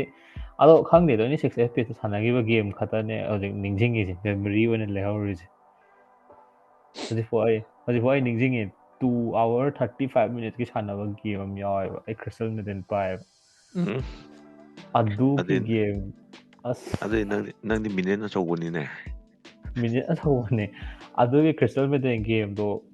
ꯍꯧꯖꯤꯛꯐꯥꯎ ꯅꯤꯡꯁꯤꯡꯉꯤ ꯍꯥꯏꯇꯥꯔꯦ ꯑꯩꯈꯣꯏ ꯏꯃꯥꯟꯅꯕ ꯑꯗꯨꯁꯨ ꯃꯦꯒꯥ ꯀ꯭ꯔꯤꯞꯅꯤ ꯈꯪꯕ꯭ꯔꯥ ꯃꯦꯒꯥ ꯀ꯭ꯔꯤꯞꯁꯦ 30 minutes ꯃꯦꯒꯥ ꯀ꯭ꯔꯤꯞ ꯗꯤꯐꯦꯟ ꯇꯧꯅꯗꯣꯏꯅꯦꯕ ꯄꯣꯠ ꯁꯥꯏꯠꯁꯤꯅ ꯀꯅꯥꯝ ꯍꯥꯏꯗꯦ ꯑꯗꯨꯒꯤ ꯃꯇꯝꯗ ꯄ꯭ꯔꯣꯕ꯭ꯂꯦꯝꯅꯦ ꯁꯤꯅꯦ ꯗꯣꯇꯥ ꯒꯦꯝ ꯁꯥꯡꯉꯦꯕ TI ꯀꯩꯅꯣꯒꯤ ꯃꯇꯝꯅꯦꯕ ꯏꯖꯤꯒ ꯏꯍꯣꯝꯒꯅ ꯃꯦꯒꯥ ꯀ꯭ꯔꯤꯞ ꯗꯤꯐꯦꯟ ꯇꯧꯕ ꯄꯦꯖꯇꯨꯅꯦꯕ ꯒꯦꯝꯁꯦ ꯑꯗꯨꯝ ꯁꯥꯡꯕ ꯑꯗꯨꯝ ꯗꯤꯐꯦꯟ ꯇꯧ ꯂꯩ ꯌꯥꯕ TI 6 ꯑꯣꯏꯔꯝꯗꯧ ꯃꯥꯜꯂꯦ 5-6 ꯑꯣꯏꯔꯝꯗꯧ ꯃꯥꯜꯂꯦ ꯔꯦꯠ ꯃꯆꯨꯒꯤ TI ꯑꯣꯏꯕꯅꯦꯕ ꯃꯦꯒꯥ ꯀ꯭ꯔꯤꯞꯁꯦ ꯗꯤꯐꯦꯟ ꯇꯧꯕꯅꯦꯕ ꯑꯗꯨꯏꯗꯣ 26 FPSꯇꯀꯣ 26 FPS 120 ꯄꯤꯡꯗ ꯗꯤꯐꯦꯟ ꯇꯧꯔꯛꯏꯅꯦꯕ ꯈꯪꯕ꯭ꯔꯥ ꯐꯖꯔꯅꯤ ꯅꯪꯒꯤ ꯑꯗꯨꯗꯤ ꯅꯪ ꯄꯤꯁꯤꯗꯨꯗꯤ ꯃꯊꯛꯇ ꯌꯦꯔꯨꯝ ꯉꯧ ꯌꯥꯔꯝꯃꯅꯤꯅꯦ ꯃꯅꯤꯟ ꯀꯥꯔꯒ ꯃꯅꯤꯟ ꯀꯥꯏꯅꯦ ꯑꯩꯈꯣꯏ ꯏꯃꯥꯟꯅꯕ ꯄꯤꯁꯤ ꯑꯃ ꯊꯥꯏꯅꯒꯤ ꯕꯥꯏꯑꯣꯗꯣ ꯈꯪꯕ꯭ꯔꯥ ꯊꯥꯏꯅꯒꯤ ꯕꯥꯏꯑꯣ ꯄꯤꯁꯤ ꯑꯃꯗ ꯇꯧꯔꯒ ꯃꯅꯤꯟ ꯀꯥꯔꯒ ꯏꯉꯣ ꯑꯗꯨꯏꯗꯨ ꯂꯣꯏꯔꯀꯥꯟꯗ ꯑꯩꯈꯣꯏꯅ ꯃꯦꯠꯁꯇ ꯆꯠꯄꯩ ꯈꯨꯍꯥꯔꯗꯤ ꯀꯥꯁꯨ ꯀꯥꯏꯕ ꯑꯗꯨꯏ ꯒꯦꯝꯗꯣ ꯃꯦꯠꯁꯇ ꯆꯠꯄꯗ ꯑꯗꯨꯒꯤ ꯒ꯭ꯔꯦꯇꯤꯐꯤꯀꯦꯁꯟꯗꯣ ꯃꯩꯅꯦ ꯂꯩꯇꯕ ꯅꯠꯇꯦ ꯑꯗꯨ ꯑꯗꯨꯗꯤ ꯑꯩꯈꯣꯏꯒꯤ ꯇꯤꯁꯇꯦꯠꯁꯦ ꯑꯃꯨꯛ ꯋꯥ ꯉꯥꯡꯉꯟꯁꯦ ꯃꯥꯁꯦ ꯎꯏꯔꯝꯗꯧ ꯃꯥꯜꯂꯦ ꯑꯗꯨꯅꯦ ꯑꯩ ꯃꯉꯣꯟꯗ ꯃꯥꯒꯤ ꯍꯪꯅꯤꯡꯕ ꯈꯔꯁꯨ ꯂꯩꯔꯤꯌꯦ ꯇ꯭ꯋꯤꯁꯇꯦꯠ ꯇꯥꯕ꯭ꯔꯣ ꯑꯣꯀꯦ ꯑꯩ ꯅꯪ ꯉꯁꯥꯏ ꯍꯥꯏꯈꯤꯕꯗꯣ ꯈꯤꯇꯪ ꯑꯩꯅꯁꯨ ꯍꯥꯏꯈꯤꯕꯗꯣ ꯀꯩꯅꯣ ꯇꯧꯕꯗ ꯍꯥꯏꯗꯤ ꯖꯦꯟꯗꯔꯒꯤ ꯀꯩꯅꯣꯝꯁꯨ ꯌꯥꯎꯔꯤꯕ ꯑꯥꯏꯗꯦꯟꯇꯤꯇꯤ ꯑꯃꯁꯨ ꯌꯥꯎꯔꯤꯕ ꯁꯤꯗ ꯀꯩꯅꯣꯒꯤꯗ ꯒꯦꯝꯒꯤ ꯃꯇꯥꯡꯁꯤꯗ ꯇꯁꯦꯡꯅ ꯑꯗꯨꯝ ꯅꯨꯄꯤ ꯃꯆꯥꯅ ꯒꯦꯝ ꯁꯥꯟꯅꯕ ꯈꯣꯠꯅꯕꯁꯦ ꯍꯥꯏꯗꯤ ꯀꯩꯅꯣꯁꯨ ꯇꯧꯗꯦꯕ ꯃꯌꯥꯝꯁꯦ ꯍꯧꯖꯤꯛꯄꯨꯗꯤ ꯈꯔꯕꯨ ꯐꯔꯦ ꯑꯩꯈꯣꯏꯅ ꯁꯥꯟꯅꯕ ꯍꯧꯔꯛꯄ ꯈꯣꯠꯂꯛꯄꯗ ꯅꯨꯄꯤꯅ ꯑꯣꯟꯂꯥꯏꯟ ꯒꯦꯝꯒ ꯁꯥꯟꯅꯕ ꯈꯣꯠꯂꯛꯄꯗ ꯍꯦꯛꯇ ꯃꯌꯥꯝꯅ ꯑꯣꯝꯁꯤꯜꯂꯛꯀꯦ ꯑꯣꯝꯁꯤꯜꯂ ꯑꯗꯨꯝ ꯌꯦꯡꯉꯦ ꯑꯗꯨ ꯀꯩꯅꯣꯒꯤ ꯇꯥꯏꯞꯇꯀꯣ ꯍꯥꯏꯗꯤ ꯌꯥꯝ ꯊꯤꯅ ꯔꯦꯌꯔ ꯑꯣꯏꯕ ꯁꯥꯏꯠꯀꯤ ꯇꯥꯏꯞꯇ ꯀꯩ ꯍꯥꯏꯅꯤ ꯌꯨꯅꯤꯀꯣꯔꯟ ꯑꯃ ꯐꯪꯕꯒꯤ ꯇꯥꯏꯞꯇꯀꯣ ꯑꯗꯨꯒꯤ ꯀꯩꯅꯣꯗꯣ ꯑꯗꯨꯒꯤ ꯐꯤꯕꯝꯗꯨꯗ ꯍꯥꯏꯗꯤ ꯏꯃꯨꯡ ꯃꯅꯨꯡꯗꯁꯨ ꯅꯣꯔꯃꯦꯜ ꯉꯁꯥꯏ ꯀꯩꯅꯣꯁꯨ ꯍꯥꯏꯗꯅ ꯇ꯭ꯋꯤꯁꯇꯦꯠꯅꯁꯨ ꯍꯥꯏꯗꯅ ꯑꯃ ꯃꯣꯏ ꯃꯃꯥꯅ ꯀꯩꯅꯣ ꯇꯧꯋꯦꯅ ꯍꯥꯏꯗꯤ ꯒꯦꯝ ꯁꯥꯟꯅꯕ ꯑꯗꯨꯃꯥꯏꯅ ꯇꯧꯔ ꯀꯩꯅꯣꯗ ꯀ꯭ꯂꯥꯁ ꯌꯥꯎꯕ ꯆꯠꯂꯒ ꯑꯗꯨꯃꯥꯏꯅ ꯒꯦꯝ ꯁꯥꯟꯅ ꯂꯩꯔꯝꯃꯦ ꯈꯣꯠꯂꯦ ꯍꯥꯏꯔꯒ ꯑꯗꯒꯤ ꯀ꯭ꯂꯥꯁ ꯆꯠꯈꯤꯗꯦ ꯈꯣꯠꯈꯤꯗꯦ ꯀꯥꯏꯅ ꯇꯧꯕꯁꯦ ꯁꯤꯅꯁꯨ ꯅꯪꯒꯤ ꯀꯩꯅꯣ ꯍꯥꯏꯗꯤ ꯍꯥꯏꯐꯦꯠꯇꯪ ꯅꯪꯒꯤ ꯑꯣꯄꯤꯅꯤꯌꯟꯗꯣ ꯀꯩꯀꯩꯅꯣ ꯍꯥꯏꯗꯤ ꯀꯩꯀꯩ ꯂꯩꯒꯦ ꯑꯗꯨꯗꯣ ꯑꯃꯨꯛꯇꯪ ꯀꯩꯅꯣ ꯇꯧꯅ ꯍꯥꯏꯗꯤ ꯑꯦꯛꯁꯄ꯭ꯔꯦꯁ ꯇꯧꯔꯛꯎꯅꯦ ꯍꯥꯏꯗꯤ ꯀꯩꯅꯣ ꯇꯧꯕꯅꯤꯅꯕ ꯍꯥꯏꯗꯤ ꯐꯥꯔꯁ ꯍꯦꯟ ꯑꯦꯛꯁꯄꯤꯔꯤꯌꯦꯟꯁꯁꯤꯗ ꯅꯪꯉꯣꯟꯗ ꯂꯩꯁꯦ ꯑꯗꯨꯗꯣ ꯅꯪ ꯀꯃꯥꯏꯅ ꯇꯧꯈꯤꯒꯦꯗꯣ ꯅꯪꯒꯤ ꯐ꯭ꯔꯦꯟ ꯁꯔꯀꯜꯗꯁꯨ ꯅꯪꯅ ꯍꯥꯟꯕ꯭ꯔꯥ ꯀꯥꯏꯗꯣ ꯍꯥꯏꯗꯤ ꯒꯦꯝ ꯁꯥꯟꯅꯕꯗ ꯑꯧ ꯍꯣꯏ ꯑꯗꯨꯗꯣ ꯐ꯭ꯔꯦꯟ ꯁꯔꯀꯜꯗꯗꯤ ꯀꯅꯥꯝ ꯒꯦꯝꯕꯨ ꯁꯥꯟꯅꯗꯦ ꯑꯃ ꯑꯩ ꯇꯥꯏꯜꯁ ꯀꯩꯀꯥꯒ ꯇꯧꯕ ꯑꯗꯨꯗꯣ ꯁꯥꯟꯅꯩ ꯑꯩꯒ ꯑꯗꯨꯅꯦ ꯇꯨ ꯅꯔꯛꯄ ꯑꯣꯏꯔꯗꯤ ꯑꯗꯣ ꯒꯦꯝ ꯍꯥꯏꯔꯒꯅꯦ ꯈꯪꯕ꯭ꯔꯥ ꯍꯧꯖꯤꯛꯀꯤ ꯑꯣꯟꯂꯥꯏꯟ ꯒꯦꯝꯒꯤꯁꯦ ꯈꯛꯇꯪ ꯅꯠꯇꯕꯤꯗꯁꯨ ꯂꯥꯏꯛ ꯋꯥꯔꯤ ꯑꯣꯏꯅ ꯇꯧꯕ ꯃꯪꯒꯥꯒꯤ ꯇꯥꯏꯞꯇ ꯇꯧꯔꯒ ꯔꯣꯃꯦꯟꯇꯤꯛ ꯖꯦꯅꯔꯤꯗ ꯒꯦꯝ ꯍꯣ ꯍꯣ ꯃꯌꯥꯝ ꯍꯣ ꯑꯃꯁꯨ ꯂꯩꯌꯦꯕ ꯈꯪꯉꯦ ꯚꯤꯖꯨꯋꯦꯜ ꯅꯣꯕꯦꯜ ꯍꯥꯏꯗꯣ ꯚꯤꯖꯨꯋꯦꯜ ꯅꯣꯕꯦꯜ ꯀꯩꯗꯣ ꯑꯗꯨꯁꯨ ꯏꯃꯥꯟꯅꯕꯤ ꯃꯣꯏ ꯑꯗꯨꯝ ꯁꯥꯟꯅꯩꯌꯦ ꯑꯗꯨꯁꯨ ꯒꯦꯝ ꯃꯈꯜ ꯑꯃꯅꯤ ꯍꯥꯏꯒꯗ꯭ꯔꯥ ꯈꯪꯗꯦ ꯑꯗꯣ ꯑꯩꯅ ꯁꯨꯝ ꯎꯕꯗꯀꯣ ꯍꯥꯏꯗꯤ ꯑꯩꯈꯣꯏꯒꯤ ꯗꯤꯁꯀꯣꯔꯠꯇꯁꯨ ꯃꯤ 10-15 ꯌꯥꯎꯔꯦ ꯇ꯭ꯋꯤꯁꯦꯠ ꯈꯛꯇꯅꯦꯕ ꯈꯪꯕ꯭ꯔꯥ ꯇ꯭ꯋꯤꯁꯦꯠ ꯑꯃ ꯕꯣꯋꯥ ꯍꯥꯏꯐꯦꯠ ꯁꯥꯟꯅꯔꯝꯃꯤꯀꯣ ꯃꯔꯛ ꯑꯃ ꯑꯗꯩ ꯄꯥꯟꯗꯥ ꯍꯥꯏꯐꯦꯠ ꯁꯥꯟꯅꯔꯝꯃꯤ ꯑꯩꯈꯣꯏꯒ ꯃꯣꯏ 3 ꯈꯛꯇꯅꯦꯕ ꯅꯨꯄꯤ ꯌꯥꯎꯔꯤꯁꯦ ꯅꯠꯇ꯭ꯔꯥ ꯑꯩꯈꯣꯏꯒꯤ ꯍꯥꯏꯗꯤ ꯒꯦꯝ ꯁꯥꯟꯅꯕꯗ ꯑꯗꯣ ꯑꯩꯈꯣꯏ ꯀꯣꯂꯦꯖꯇꯁꯨ ꯑꯗꯨꯝ ꯗꯣꯇꯥ ꯁꯥꯟꯅꯕꯁꯦ ꯌꯥꯝ ꯊꯤꯅ ꯔꯦꯌꯔꯅꯦꯕ ꯑꯗꯨꯅꯤ ꯗꯣꯇꯥꯁꯦ ꯔꯦꯌꯔꯗꯤ ꯑꯣꯏꯒꯟꯕꯅꯦ ꯍꯥꯏꯗꯤ ꯑꯗꯣ ꯑꯩꯁꯨ ꯍꯥꯏꯌꯦꯕ ꯇ꯭ꯋꯤꯁꯦꯠ ꯗꯣꯇꯥ ꯁꯥꯟꯅꯕ ꯑꯗꯣ ꯇ꯭ꯋꯤꯁꯦꯠꯅ ꯚꯦꯂꯣꯔꯥꯟꯒ ꯀꯥꯞꯄꯁꯦ ꯌꯥꯝ ꯊꯤꯅ ꯔꯦꯌꯔ ꯑꯣꯏꯌꯦꯕ ꯃꯤ ꯀꯥꯞꯄ ꯈꯛꯇꯪꯗ ꯁ꯭ꯇ꯭ꯔꯤꯝꯁꯨ ꯇꯧꯋꯦ ꯁ꯭ꯇ꯭ꯔꯤꯝꯁꯨ ꯇꯧꯋꯦ ꯍꯣꯏ ꯇ꯭ꯋꯤꯁꯦꯠ ꯍꯥꯏꯐꯦꯠ ꯍꯥꯏꯌꯨꯅꯦ ꯍꯥꯏꯗꯤ ꯅꯣꯏꯒꯤ ꯁꯥꯔꯀꯜꯗ ꯁ꯭ꯇ꯭ꯔꯤꯝ ꯇꯧꯕ ꯅꯪꯅ ꯈꯪꯕ ꯅꯣꯏ ꯁ꯭ꯇ꯭ꯔꯤꯃꯔ ꯀꯥꯡꯕꯨ ꯈꯪꯅꯕ ꯌꯥꯎꯕ꯭ꯔꯥ ꯈꯣꯠꯄ꯭ꯔꯥ ꯒꯤ ꯃꯤꯡꯁꯤꯡꯁꯦ ꯍꯥꯏꯗꯤ ꯀꯩꯅꯣ ꯑꯣꯏꯅ ꯀꯩꯅꯣ ꯍꯥꯏꯇꯥꯔꯦ ꯅꯨꯄꯤ ꯀꯩꯅꯣ ꯑꯇꯣꯞꯄ ꯍꯣꯏ ꯁ꯭ꯇ꯭ꯔꯤꯃꯔ ꯅꯪꯅ ꯍꯣꯏ ꯑꯗꯒꯤ ꯀꯩꯅꯣ ꯇꯧꯕ ꯈꯣꯠꯄ ꯁꯝꯅ ꯍꯥꯏꯔꯕꯗ ꯀꯩꯅꯣ ꯇꯧꯋꯤꯗꯅ ꯃꯌꯥꯝꯗꯁꯨ ꯀꯩꯅꯣꯝꯗꯤ ꯂꯩꯅꯩꯗꯅ ꯄ꯭ꯔꯦꯖꯨꯗꯤꯁ ꯍꯥꯏꯇꯥꯕꯅꯤꯅ ꯅꯨꯄꯤꯅ ꯁ꯭ꯇ꯭ꯔꯤꯝ ꯇꯧꯕꯕꯨ ꯀꯌꯥꯝ ꯍꯩꯔꯝꯗꯣꯏꯅꯣ ꯑꯗꯨ ꯅꯠꯇ꯭ꯔꯒ ꯃꯥꯏꯗꯨꯗꯤ ꯁꯨꯝ ꯅꯨꯄꯤ ꯑꯣꯏꯕꯒꯤ ꯃꯌꯥꯝꯅ ꯁꯨꯝ ꯌꯦꯡ ꯂꯥꯛꯏꯅꯤ ꯀꯩꯁꯨ ꯍꯩꯄꯣꯠ ꯅꯠꯇꯦ ꯈꯣꯠꯄ ꯅꯠꯇꯦ ꯀꯥꯏꯅ ꯑꯗꯨꯒꯤ ꯀꯩꯅꯣꯝꯗꯤ ꯂꯩꯗꯅ ꯑꯗꯨꯝ ꯄ꯭ꯔꯦꯖꯨꯗꯤꯁ ꯑꯃꯗꯤ ꯂꯩꯗꯅ ꯑꯗꯨꯒꯤꯁꯨ ꯀꯃꯥꯏꯅ ꯇꯧꯗꯕꯗꯤ ꯍꯥꯏꯗꯤ ꯅꯪ ꯀꯃꯦꯟꯇ ꯑꯗꯨꯝ ꯑꯩꯁꯨꯃꯔꯛ ꯃꯔꯛꯇ ꯑꯗꯨꯝ ꯂꯩꯕꯅꯤꯅ ꯈꯪꯉꯦꯕ ꯃꯌꯥꯝꯈꯩꯅ ꯍꯥꯏꯗꯤ ꯅꯪ ꯚꯣꯏꯁ ꯌꯥꯝ ꯐꯖꯩ ꯅꯁꯛꯇꯨ ꯎꯠꯇ꯭ꯔꯤ ꯀꯔꯤꯒꯤꯅꯣ ꯈꯣꯠꯀꯤꯅꯣ ꯀꯥꯏꯅ ꯁꯤꯒꯤ ꯀꯃꯦꯟꯠꯀꯨꯝꯕ ꯃꯌꯥꯝꯁꯦ ꯁꯤꯁꯨ ꯇꯥꯕꯅꯤꯅ ꯀꯩ ꯐꯥꯎꯒꯦ ꯈꯣꯠꯀꯦꯅ ꯑꯗꯨꯗ ꯍꯥꯏꯔꯛꯎꯅꯦ ꯈꯪꯗꯦꯗ ꯑꯩꯗꯤ ꯒꯦꯝ ꯁꯥꯟꯅꯩꯁꯦ ꯑꯗꯨꯃꯥꯏꯅ ꯌꯥꯝ ꯊꯤꯅ ꯅꯨꯄꯤꯅ ꯍꯣꯏ ꯀꯥꯏꯅꯒ ꯈꯟꯕꯗꯨꯗꯤ ꯅꯠꯇꯦꯕ ꯑꯗꯨꯅꯤ ꯑꯗꯨꯒꯤ ꯀꯩꯅꯣꯗ ꯂꯩꯒꯗꯕꯅꯦꯕ ꯃꯌꯥꯝꯁꯦ ꯑꯗꯨ ꯈꯟꯗꯦꯕ ꯍꯥꯏꯔꯣ ꯆꯠꯊꯣꯛꯅꯉꯥꯏꯗꯤ ꯒꯦꯝ ꯁꯥꯟꯅꯔꯁꯨ ꯑꯗꯨꯃꯥꯏꯅ ꯇꯧꯔꯒ ꯑꯗꯨꯝ ꯁꯥꯟꯅꯕ ꯉꯥꯛꯇꯅꯤ ꯃꯤ ꯅꯠꯇ꯭ꯔꯥ ꯑꯗꯣ ꯃꯣꯏꯅ ꯑꯗꯨꯃꯥꯏꯅ ꯌꯥꯝ ꯀꯟꯅ ꯍꯥꯏꯗꯤ ꯍꯥꯏꯖꯤꯜꯂꯛꯑꯁꯨ ꯑꯩꯈꯣꯏ ꯇꯥꯕꯤꯔꯔꯣꯏ ꯃꯥꯅꯦ ꯑꯗꯨꯕꯨꯗꯤ ꯇ꯭ꯋꯤꯁꯦꯠꯀ ꯌꯥꯝ ꯅꯩꯕ ꯑꯃꯅ ꯃꯥꯏ ꯑꯦꯕ꯭ꯔꯤꯊꯤꯡ ꯃꯥ ꯐꯅꯤ ꯑꯣꯏꯊꯣꯛꯄ ꯉꯝꯕꯗ ꯈꯪꯕ꯭ꯔꯥ ꯍꯥꯏꯗꯤ ꯑꯩꯁꯨ ꯊꯦꯡꯗꯤ ꯊꯦꯡꯅꯔꯦꯕ ꯁ꯭ꯇ꯭ꯔꯤꯝꯗ ꯇ꯭ꯋꯤꯁꯦꯠꯀꯤ ꯁ꯭ꯇ꯭ꯔꯤꯝꯗ ꯃꯤꯅ ꯌꯥꯝ ꯊꯤꯅ ꯍꯥꯏꯗꯤ ꯁꯦꯔꯥꯟ ꯇꯨꯔꯥꯟ ꯑꯗꯨꯝ ꯉꯥꯡꯕ ꯑꯗꯨꯝ ꯌꯥꯎꯋꯤꯗꯅ ꯑꯣꯐꯀꯣꯔꯁ ꯍꯣꯏ ꯑꯗꯣ ꯈꯪꯗꯦ ꯍꯥꯏꯗꯤ ꯈꯤꯇꯪꯗꯤ ꯔꯦꯁꯄꯦꯛ ꯍꯣꯏ ꯑꯗꯨꯅ ꯑꯣꯟꯂꯥꯏꯟ ꯁ꯭ꯇ꯭ꯔꯤꯝ ꯍꯥꯏꯁꯦ ꯃꯤ ꯃꯁꯥꯏ ꯐꯦꯛ ꯑꯥꯏꯗꯦꯟꯇꯤꯇꯤ ꯑꯃꯃꯝ ꯂꯥꯛꯑꯒ ꯂꯣꯏꯅ ꯇꯧꯅꯕ ꯉꯥꯛꯇꯗꯤ ꯃꯁꯥꯏ ꯃꯃꯤꯡ ꯁꯤꯖꯤꯟꯅꯕꯗꯤ ꯈꯔ ꯐꯠꯇꯗꯤ ꯅꯠꯇ꯭ꯔꯥ ꯃꯥꯅꯦ ꯑꯗꯨꯕꯨꯗꯤ ꯑꯗꯣ ꯑꯩꯅ ꯈꯪꯅꯤ ꯇ꯭ꯋꯤꯁꯦꯠ ꯅꯣꯏ ꯑꯩꯅ ꯁ꯭ꯇ꯭ꯔꯤꯝ ꯇꯧꯕꯗ ꯈꯪꯉꯤꯁꯦ ꯇ꯭ꯋꯤꯁꯦꯠ ꯑꯃ ꯁ꯭ꯇ꯭ꯔꯤꯝ ꯇꯧꯔꯦ ꯐꯦꯅꯥ ꯑꯃ ꯁ꯭ꯇ꯭ꯔꯤꯝ ꯇꯧꯔꯦ ꯑꯥꯔꯆꯔ ꯑꯃ ꯁ꯭ꯇ꯭ꯔꯤꯝ ꯇꯧꯔꯝꯃꯤ ꯍꯧꯖꯤꯛꯄꯨꯗꯤ ꯇꯧꯗ꯭ꯔꯦ ꯃꯅꯤꯄꯨꯔꯗ ꯁ꯭ꯇ꯭ꯔꯤꯝ ꯇꯧꯕꯁꯦ ꯍꯥꯏꯗꯤ ꯚꯥꯏꯕꯜ ꯑꯣꯞꯁꯟ ꯑꯃ ꯑꯣꯏ ꯍꯥꯏꯗꯤ ꯀꯃꯥꯏꯅ ꯇꯧꯒꯦ ꯍꯥꯏꯗꯤ ꯑꯗꯨꯗꯩ ꯔꯦꯚꯤꯅ꯭ꯌू ꯖꯦꯅꯦꯔꯦꯁꯟꯁꯤ ꯌꯥꯕ꯭ꯔꯥ ꯁꯤꯅꯦ ꯑꯩꯅ ꯈꯪꯅꯤꯡꯉꯤꯁꯦ DekuKun ꯑꯃ ꯍꯥꯏꯐꯦꯠ ꯈꯪꯉꯗꯤ ꯍꯥꯏꯔꯛꯑꯣꯅꯦ ꯍꯥꯏꯗꯤ ꯑꯩꯈꯣꯏꯗꯤ ꯁ꯭ꯇ꯭ꯔꯤꯝ ꯇꯧꯗꯕꯅꯤꯅ ꯈꯪꯗꯦ ꯄꯨꯟꯁꯤꯕ ꯏꯕꯥꯅꯤꯗꯤ ꯖꯁ speak for yourself ꯑꯩꯗꯤ ꯈꯪꯉꯤ ꯑꯩꯗꯤ ꯈꯪꯗꯦ ꯑꯗꯣ ꯅꯣꯏ ꯑꯣꯀꯦ ꯍꯥꯏꯐꯦꯠ ꯍꯥꯏꯔꯛꯑꯣꯅꯦ ꯍꯥꯏꯗꯤ ꯍꯥꯏꯔꯣ ꯁ꯭ꯇ꯭ꯔꯤꯃꯤꯡꯒꯤ ꯐꯥꯔꯁ ꯍꯦꯟ ꯄꯔꯁꯟ ꯑꯦꯛꯁꯄꯤꯔꯤꯌꯦꯟꯁ ꯂꯩ ꯂꯩ ꯍꯥꯏꯗꯤ ꯅꯕꯥꯅꯤꯅ ꯔꯦꯚꯤꯅ꯭ꯌू ꯍꯥꯏꯔꯛꯑꯣꯅꯦ ꯑꯔꯟ ꯇꯧꯕꯁꯦ ꯌꯥꯕ꯭ꯔꯕ ꯁ꯭ꯇ꯭ꯔꯤꯃꯤꯡ ꯇꯧꯔꯒ ꯇ꯭ꯋꯤꯁꯇꯦꯠ ꯍꯥꯟꯅ ꯍꯥꯏꯔꯛꯑꯣ ꯍꯣꯏ ꯇꯧꯅꯩꯁꯦ ꯍꯥꯏꯔꯣ ꯍꯥꯏꯕꯗꯤ ꯂꯥꯏꯛ ꯑꯍꯥꯟꯕ ꯑꯩꯒꯤꯗꯨꯗꯗꯤ ꯑꯩꯒꯤ ꯄꯟ ꯅꯝꯕꯔꯗꯣ ꯏꯕ ꯂꯥꯜꯂꯝꯕꯒꯤ ꯐꯪꯉꯤ ꯑꯗꯨ ꯏꯕ ꯂꯣꯏꯔꯀꯥꯟꯗꯕꯨꯗꯤ ꯑꯗꯨꯝ ꯃꯁꯥꯅ ꯌꯥꯎꯔꯝꯃꯤ ꯌꯥꯁꯨ ꯌꯥꯔꯦ ꯑꯗꯨꯒ ꯌꯥꯝ ꯊꯤꯅ ꯍꯥꯏꯗꯤ ꯗꯥꯎꯗꯁꯨ ꯌꯥꯝ ꯂꯩꯌꯦꯕ ꯗꯥꯎ ꯌꯥꯝ ꯌꯥꯕ ꯃꯤꯒꯤꯅ ꯃꯥꯏ ꯚꯣꯏꯁꯁꯦ ꯃꯔꯛ ꯇꯠꯄ ꯃꯥꯜꯂꯦꯀꯣ ꯑꯧ ꯃꯥꯏ ꯚꯣꯏꯁꯁꯦ ꯈꯤꯇꯪꯗꯤ ꯅꯨꯡꯉꯥꯏꯇ꯭ꯔꯦ ꯑꯗꯨꯅ ꯄꯣꯁꯇ ꯐꯤꯛꯁ ꯇꯧꯔꯦ ꯁꯤꯒꯤꯁꯦ DekuKun ꯍꯥꯏꯔꯛꯑꯣꯅꯦ ꯁ꯭ꯇ꯭ꯔꯤꯝꯗ ꯀꯃꯥꯏꯅ ꯍꯥꯏꯗꯤ ꯅꯣꯏ ꯈꯪꯕ ꯑꯃ ꯌꯥꯎꯔꯗꯤ ꯑꯩꯗꯤ ꯈꯪꯗꯦ ꯇꯁꯦꯡꯕ ꯁ꯭ꯇ꯭ꯔꯤꯃꯤꯡꯒꯤ ꯔꯦꯚꯤꯅ꯭ꯌꯨꯁꯤꯗꯤ ꯃꯅꯤꯄꯨꯔꯗ ꯂꯩ ꯌꯥꯝ ꯍꯥꯏꯗꯤ ꯑꯩꯅ ꯐꯦꯅꯥꯅ ꯊꯥꯕ ꯍꯧꯔꯛꯄ ꯑꯗꯒꯤꯗꯤ ꯑꯥꯔꯆꯔ ꯊꯥꯕ ꯍꯧꯔꯛꯄ ꯑꯩ ꯊꯥꯕ ꯍꯧꯔꯛꯄ ꯑꯗꯨꯗꯒꯤꯗꯤ ꯄꯥꯛꯅ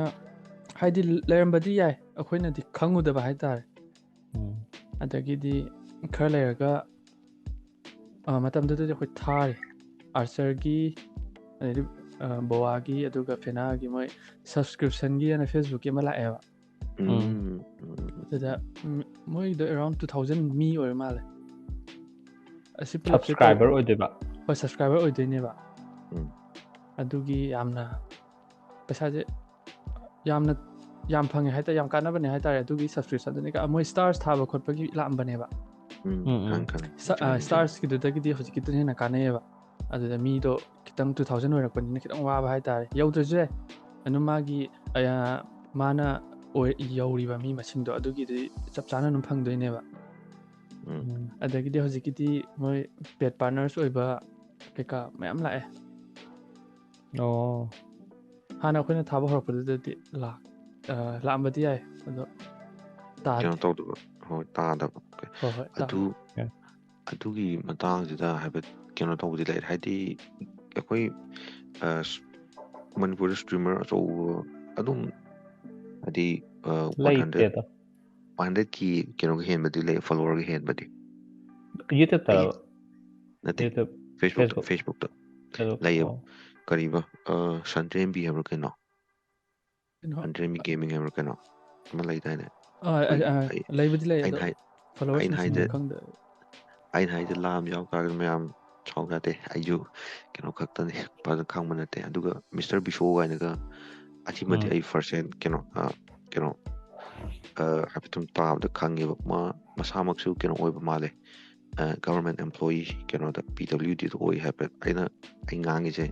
maybe I'm talking out of my ass butꯀꯩꯅꯣ ꯇꯧꯕꯅꯤ ꯑꯩꯅ ꯁꯨꯝ ꯃꯌꯥꯝꯅ ꯍꯥꯏꯅꯕꯗ ꯇꯥꯕꯗ ꯃꯥꯁꯦ ꯑꯗꯨ ꯊꯕꯛ ꯇꯧꯅ ꯑꯗꯨ ꯁꯇ꯭ꯔꯤꯝ ꯑꯗꯨꯝ ꯇꯧꯔꯤꯗꯣ ꯍꯥꯏꯗꯤ ꯂꯨꯀ꯭ꯔꯦꯇꯤꯞ ꯑꯣꯏꯕ ꯀꯩꯅꯣ ꯑꯃꯗꯤ ꯁꯥꯏꯠ ꯍꯁꯜ ꯍꯥꯏꯇꯥꯔꯅꯦ ꯁꯥꯏꯠ ꯏꯟꯀꯝ ꯑꯣꯏꯅ ꯐꯖꯅ ꯆꯪꯕꯗꯤ ꯂꯥꯛꯄꯗꯤ ꯃꯥꯜꯂꯦꯕ ꯑꯗꯨꯒꯤꯅꯤ ꯀꯩꯅꯣ ꯃꯥ ꯅꯠꯇ ꯇꯥꯔꯒꯗꯤ ꯃꯥꯒꯤ ꯀꯩꯅꯣꯗꯨꯅ ꯍꯥꯏꯗꯤ ꯒꯚꯔꯟꯃꯦꯟ ꯖꯣꯕꯇꯨꯅ ꯑꯗꯨꯝ ꯁꯦꯇꯤꯁꯐꯥꯏꯠ ꯑꯣꯏꯔꯒ ꯑꯗꯨꯝ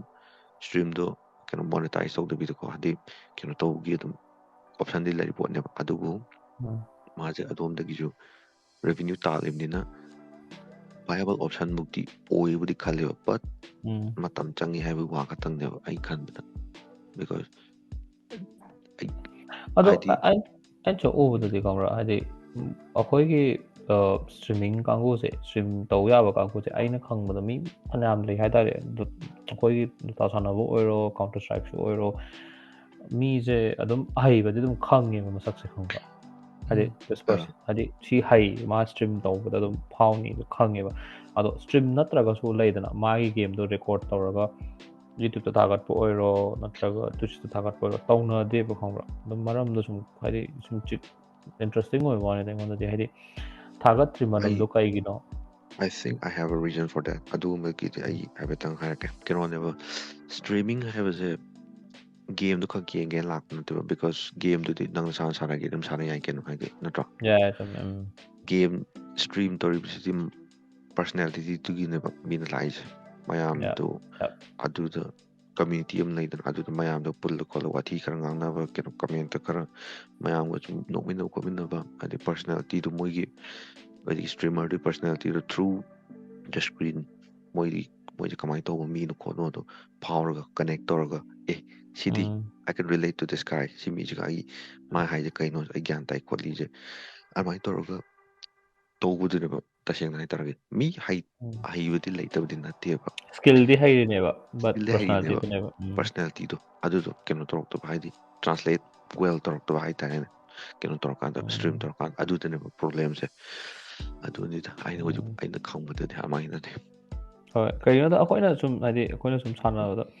ꯃꯔꯛ ꯑꯗꯨꯝ ꯌꯥꯎꯋꯤꯗꯅ ꯁꯤ ꯁꯇ꯭ꯔꯤꯝ ꯇꯧꯔꯝꯕꯗꯤ ꯐꯥꯎꯅꯤ ꯀꯥꯏ ꯈꯟꯗ ꯇꯧꯕꯁꯨ ꯑꯗꯨꯝ ꯌꯥꯎꯋꯤꯗꯅ ꯍꯥꯏꯗꯤ ꯃꯣꯃꯦꯟꯠꯁ ꯈꯔ ꯃꯌꯥꯝ ꯑꯗꯨ ꯃꯌꯥꯝꯗꯣ ꯀꯝꯄꯥꯏꯜ ꯇꯧꯔꯒ ꯊꯥꯒꯠꯂꯗꯤ ꯐꯩ ꯍꯥꯏ ꯀꯩꯅꯣꯗ ꯏꯪꯂꯤꯁꯇꯗꯤ ꯑꯗꯨꯝ ꯇꯧꯅꯕ ꯌꯥꯎꯋꯦ ꯃꯣꯏ ꯂꯩꯗꯅ ꯃꯤ ꯑꯗꯨꯝ ꯐꯥꯎꯕ ꯑꯗꯨꯝ ꯃꯃꯤꯡ ꯇꯥꯅ ꯁꯤꯡꯗꯩ ꯀꯣꯛꯇꯩ ꯀꯩꯗꯩ ꯊꯣꯛ ꯉꯥꯛꯇꯅꯦ ꯃꯣꯏꯅ ꯇꯧꯔꯤꯗꯣ ꯊꯣꯛ ꯃꯌꯥꯝꯗꯣ ꯑꯗꯨꯝ ꯔꯦꯀꯣꯔꯠ ꯇꯧꯔꯒ ꯌꯨꯇ꯭ꯌꯨꯕꯇ ꯑꯗꯨꯝ ꯚꯥꯏꯕꯜ ꯑꯣꯞꯁꯟ ꯂꯩꯕ ꯈꯜꯂꯦ ꯀꯩꯅꯣꯗ ꯑꯩꯒꯤ ꯀꯖꯤꯟ ꯍꯣꯏꯒꯤ ꯃꯥꯒꯤ ꯀꯩꯅꯣ ꯍꯥꯏꯇꯥꯔꯦꯅꯦ ꯃꯣꯏꯒꯤ ꯐ꯭ꯔꯦꯟꯁꯈꯩ what do you want to grow up ꯍꯥꯏꯕꯗ ꯁꯇ꯭ꯔꯤꯃꯔ ꯑꯩ ꯁꯇ꯭ꯔꯤꯝ ꯇꯧꯅꯤꯡꯉꯦ ꯈꯣꯠꯅꯤꯡꯉꯦ ꯑꯩ ꯇ꯭ꯋꯤꯁ ꯄꯔꯁꯅꯦꯂꯤꯇꯤ ꯑꯣꯏꯅꯤꯡꯉꯦ ꯍꯥꯏꯕ ꯌꯥꯎꯋꯦꯕ ꯑꯉꯥꯡꯁꯦ ꯀꯩꯅꯣꯅꯦ ꯑꯩꯈꯣꯏ ꯏꯟꯗꯤꯌꯥꯗꯁꯨ ꯑꯗꯨꯝ ꯀꯩꯅꯣ ꯈꯔ ꯂꯩꯗꯥꯏꯅꯦ ꯃꯣꯏ ꯒꯦꯝ ꯂꯩ ꯑꯗꯨꯝ ꯃꯣꯏ ꯂꯩꯇꯕꯗꯤ ꯅꯠꯇ꯭ꯔꯦꯗ ꯏꯁꯄꯣꯔꯠ ꯑꯣꯔ ꯀꯩꯁꯨ ꯑꯗꯨꯝ ꯏꯟꯗꯤꯌꯥꯗ ꯃꯣꯏꯒꯤ ꯀꯩꯅꯣ ꯍꯥꯏꯗꯤ ꯕ꯭ꯔꯥꯟꯆ ꯑꯥꯎꯠ ꯇꯧꯔꯛꯄ ꯈꯣꯠꯂꯛꯄꯁꯦ ꯑꯗꯨꯝ ꯂꯩꯔꯕꯅꯤꯅ ꯑꯗꯨꯝ ꯚꯥꯏꯕꯜ ꯑꯣꯞꯁꯟ ꯑꯃꯗꯤ ꯑꯣꯏꯔꯛꯄꯒꯤꯅꯤꯗ ꯃꯌꯥꯝꯅꯁꯨ ꯑꯗꯨꯃꯥꯏꯅ ꯈꯟꯅꯔꯛꯏꯁꯦ ꯃꯅꯤꯄꯨꯔꯗꯁꯨ ꯐꯩꯌꯦꯅ ꯈꯜꯂꯦ ꯃꯔꯛ ꯑꯃ ꯌꯧꯔꯛꯑꯝꯕꯅꯦ ꯏꯁꯄꯣꯔꯠꯀꯤ ꯑꯗꯨꯒ ꯕꯦꯟ ꯆꯥꯕꯒ ꯀꯣꯔꯣꯅꯥꯒ ꯀꯩꯒ ꯄꯨꯂꯞ ꯑꯗꯨꯝ ꯃꯥꯅꯦ ꯌꯥꯎꯈ꯭ꯔꯦ ꯑꯗꯨꯗ ꯀꯩꯅꯣ ꯇꯧꯈꯤꯗꯨꯗꯤ ꯃꯨꯝꯕꯥꯏꯗ ꯃꯦꯖꯔ ꯀꯩꯅꯣꯃ ESL1ꯔ ꯀꯩꯅꯣꯝ ꯇꯧꯈꯤꯕꯅꯦ ꯗꯣꯇꯥꯒꯤ ꯇꯣꯕꯤ 1ꯒ ꯂꯥꯛꯈꯤꯕꯅꯦ ꯁꯤꯗ ꯇꯣꯕꯤ 1 ꯂꯥꯛꯈꯤꯕꯅꯦ ꯑꯩ ꯀ꯭ꯋꯤꯛꯂꯤ ꯌꯦꯡꯉꯛꯀꯦꯀꯣ ꯇꯣꯕꯤ 1 in India ESLꯒꯤꯅꯦ ꯈꯪꯕ꯭ꯔꯥ ESLꯒꯤ ESL Pro League ꯑꯃ ꯂꯥꯛꯈꯤꯕꯅꯦꯕ eSportsꯀꯤ ꯑꯗꯨꯏꯗꯣ ꯀꯥꯎꯈ꯭ꯔꯦ ꯑꯩꯅ ꯇꯥꯈꯤꯕꯗꯣ ꯍꯥꯏꯐꯦꯠ ꯂꯥꯛꯈꯤꯕꯅꯦ ꯑꯗꯣ ꯃꯣꯏꯁꯦ ꯂꯥꯛꯑꯒ ꯏꯟꯗꯤꯌꯥꯁꯦ ꯑꯗꯨꯝ ꯑꯍꯩꯕ ꯃꯤ ꯑꯗꯨꯝ ꯂꯩꯔꯤꯅꯤꯗꯅ ꯂꯩꯕꯗꯣ ꯑꯗꯨꯝ ꯍꯥꯏꯗꯤ ꯖꯁ ꯏꯃꯦꯖꯤꯟ ꯑꯩꯈꯣꯏꯒꯤ ꯄꯣꯄꯨꯂꯦꯁꯟ ꯃꯌꯥꯝꯁꯤꯅ eSports ꯁ꯭ꯇ꯭ꯔꯤꯝ eSportsꯇ ꯆꯪꯉꯛꯑꯒ ꯀꯩꯅꯣ ꯚ꯭ꯌꯨꯋꯔ ꯌꯥꯝꯈꯠꯂꯛꯑꯗꯤ ꯀꯩꯅꯣ ꯏꯟꯗꯤꯌꯥ ꯏꯁ ꯑ ꯚꯦꯔꯤ ꯒꯨꯗ ꯃꯥꯔꯀꯦꯠ ꯍꯥꯏꯗꯤ ꯃꯤ ꯌꯥꯝ ꯊꯤꯅ ꯂꯩꯔꯤꯅꯦꯕ ꯑꯗꯣ ꯑꯩꯈꯣꯏ ꯍꯥꯏꯗꯤ ꯁꯨꯝ ꯁꯤꯁꯨ ꯔꯦꯚꯦꯅ꯭ꯌू ꯁ꯭ꯇ꯭ꯔꯤꯝ ꯑꯃ ꯁꯥꯏꯠ ꯁ꯭ꯇ꯭ꯔꯤꯝꯁꯨ ꯑꯣꯏꯍꯟꯅꯤꯡꯕ ꯋꯥꯅꯤ ꯑꯗꯣ ꯑꯩ ꯀꯩꯅꯣ ꯍꯥꯏꯔ ꯁꯥꯏꯠ ꯁ꯭ꯇ꯭ꯔꯤꯝ ꯍꯥꯏꯔꯒꯁꯨ ꯃꯌꯥꯝꯅ ꯎꯔꯤꯁꯦ ꯁꯤꯅꯦꯕ ꯃꯌꯥꯝꯅ ꯎꯔꯤꯁꯦ ꯃꯤꯅ ꯍꯥꯏꯗꯤ ꯁꯝꯅ ꯍꯥꯏꯔꯕꯗ DekuKunꯅ ꯁ꯭ꯇ꯭ꯔꯤꯝ ꯇꯧꯔꯦ DekuKunꯅ ꯁ꯭ꯇ꯭ꯔꯤꯝ ꯑꯃ ꯇꯧꯕ ꯃꯇꯝꯗ DekuKunꯗꯪꯅꯠꯇꯦꯕ ꯄꯩꯁా ꯐꯪꯗꯣꯏꯁꯦ ꯑꯗꯨ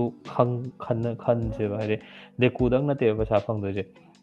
DekuKunꯅ ꯁ꯭ꯇ꯭ꯔꯤꯝ ꯇꯧꯔꯦꯅ ꯈꯜꯂꯁꯦ DekuKunꯅ ꯃꯣꯅꯤꯇꯥꯏꯁ ꯇꯧꯔꯦꯅ ꯈꯜꯂꯁꯦ DekuKun ꯈꯔ ꯂꯩꯔꯗꯤ ꯃꯇꯝ ꯁꯪꯉꯛꯑꯔꯣꯏꯕ ꯃꯇꯝ ꯁꯪꯉꯔꯣꯏ ꯃꯥ ꯚꯤꯗꯤꯑꯣ एडिटर ꯄꯥꯝꯃꯛꯑꯅꯤ ꯚꯤꯗꯤꯑꯣ एडिटर ꯄꯥꯝꯃꯗꯤ ꯚꯤꯗꯤꯑꯣ एडिटरꯗꯣ ꯄꯩꯁा ꯐꯪꯉꯣꯏꯗ꯭ꯔꯥ ꯑꯗꯒꯤꯗꯤ ꯚꯤꯗꯤꯑꯣ एडिटर ꯄꯥꯝꯃꯕꯅꯤꯅ ꯃꯥꯏ ꯁ꯭ꯇ꯭ꯔꯤꯝꯗꯣ ꯁꯨꯝ ꯆꯥꯎꯈꯠꯂꯦꯅ ꯈꯜꯂꯣ ꯀꯩꯅꯣ ꯇꯧꯔꯛꯑꯅꯤ ꯃꯥ ꯁꯣꯁꯤꯌꯦꯜ ꯃീഡിꯌꯥꯒꯤ ꯃꯦꯅꯦꯖꯔ ꯑꯃ ꯄꯥꯝꯃꯛꯑꯅꯤ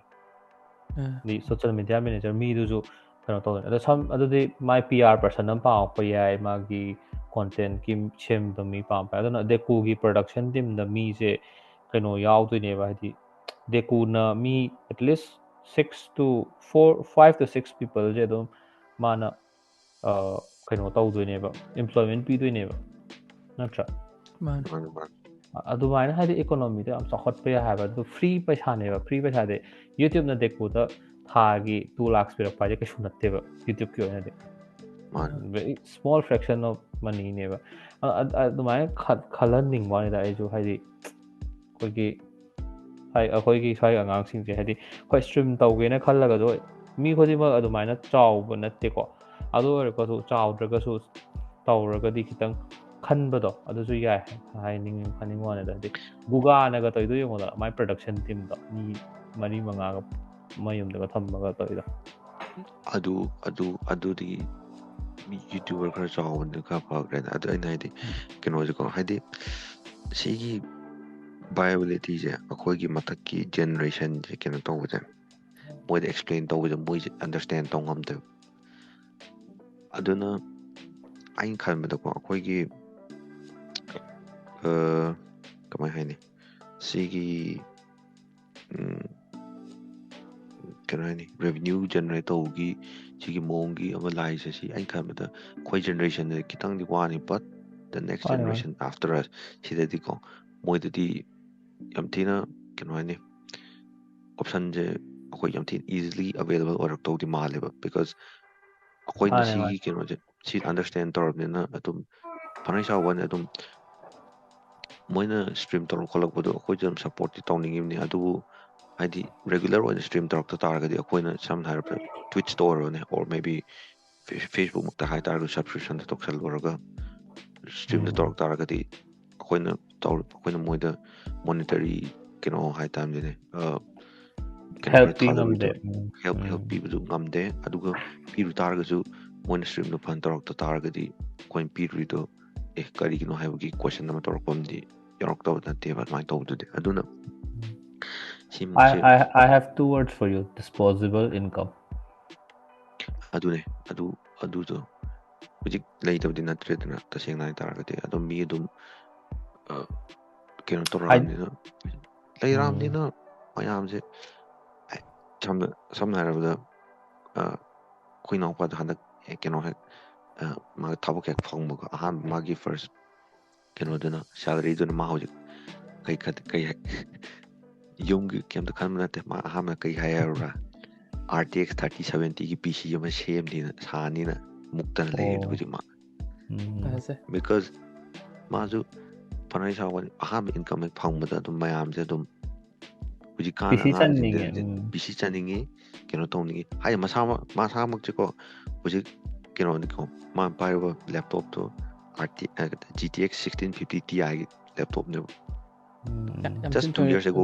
ꯑꯗꯨ ꯌꯥꯝ ꯊꯤꯅ ꯐꯔꯤꯕ ꯑꯗꯨ ꯂꯩꯅ ꯃꯥ ꯃꯁꯥꯒꯤ ꯑꯇꯣꯞꯄ ꯑꯃꯁꯨ ꯄꯥꯝꯃꯦꯕ ꯃꯥꯅꯁꯨ ꯍꯧꯖꯤꯛ because ꯃꯥꯅ ꯈꯜꯂꯤ ꯃꯥ ꯍꯥꯏꯁꯦ ꯑꯃꯗꯨꯅ ꯁꯨꯝ ꯆꯠꯊꯣꯛ ꯆꯠꯁꯤꯟ ꯄꯨꯟꯅꯕꯒꯤ ꯊꯝꯃꯒꯦ ꯑꯗꯨꯒ ꯑꯃꯗꯨꯅ ꯌꯨꯝ ꯊꯝꯃꯒꯦ ꯍꯥꯏꯕꯒꯤ ꯃꯌꯥꯝꯗ ꯗꯤꯁꯄꯣꯖꯤꯕꯜ ꯏꯟꯀꯝ ꯑꯃ ꯂꯩꯔꯛꯄ ꯀꯥꯟꯗ ꯑꯗꯨꯝ ꯍꯧꯖꯤꯛꯇꯤ ꯀꯝꯄ꯭ꯌꯨꯇꯔꯒꯤ ꯑꯦꯖ ꯑꯃꯗꯨ ꯑꯣꯏꯔꯕꯅꯤꯅ ꯑꯥꯏꯗꯔ ꯑꯣꯟꯂꯥꯏꯟꯗ ꯆꯠꯈꯤꯕ ꯑꯃ ꯅꯠꯇ꯭ꯔꯒ ꯁꯨꯝꯕ ꯆꯠꯄꯗ ꯑꯗꯨꯗ ꯉꯥꯛꯇ ꯆꯠꯅꯤꯡꯉꯥꯏ ꯅꯠꯇ꯭ꯔꯒ ꯃꯐꯝꯗꯤ ꯏꯔꯩ ꯂꯩꯁꯜꯂꯛꯇ꯭ꯔꯦ ꯍꯥꯏꯋꯥꯏꯗ ꯁꯤꯁꯦ ꯑꯩꯈꯣꯏꯅ ꯑꯣꯜꯗꯔ ꯖꯦꯅꯦꯔꯦꯁꯟꯗ ꯑꯦꯛꯁꯄ꯭ꯂꯦꯟ ꯇꯧꯕꯗ ꯃꯣꯏꯅ ꯀꯩꯅꯣ ꯇꯧ ꯉꯝꯗꯦꯕ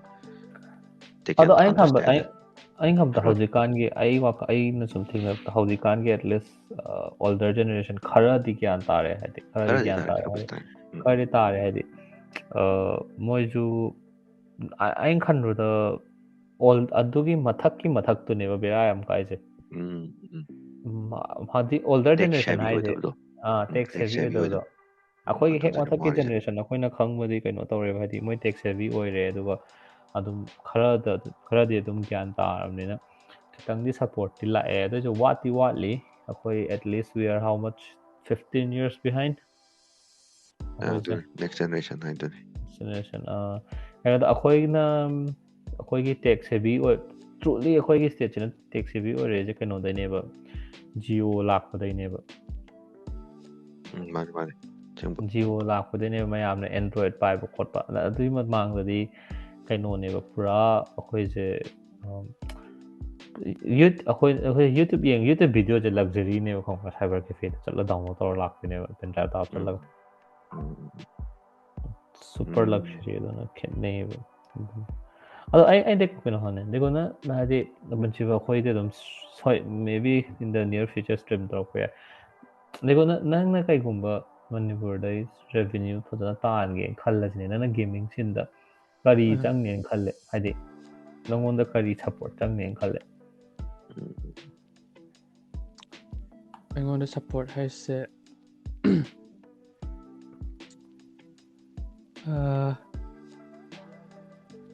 कमाय हाइदना खंद्रे हाइदि नंगोंदा नंगी युमगी एनवायरनमेंट ओइगेरा नत्रगा नंगी फ्रेंड सर्कल ना सपोर्ट तौबीबा ऑनलाइन कम्युनिटी ना सपोर्ट तौबीबा नंगोंदा कई दरकार लेकेबा हाइदि first of all friend support सिना सिजना इहान हांबदा सिमा चंगनीना खल्ले हाइदि एन स्ट्रीम जे तौरनी अदो आई फ्रेंड सिंगदना दम सपोर्ट तौबिरानी हाइदि आइगा लुना तिनाबा पुनबा लैदना मोइना तौबिरानी अदुदगे नम मोइना शेयर तौबिदना कॉपीदना तौरागा अदा ऑनलाइन की कम्युनिटी की मोइना जो हेल्प तौबिरक्पा जे जो मरु ओइको अदो ख्वाइ फर्स्ट अहामबददी आइगी फ्रेंड सिंगना हाना शेयर केका तौबिरागा हाइदि खंगना आइगी स्ट्रीम दो खंगनाबा होय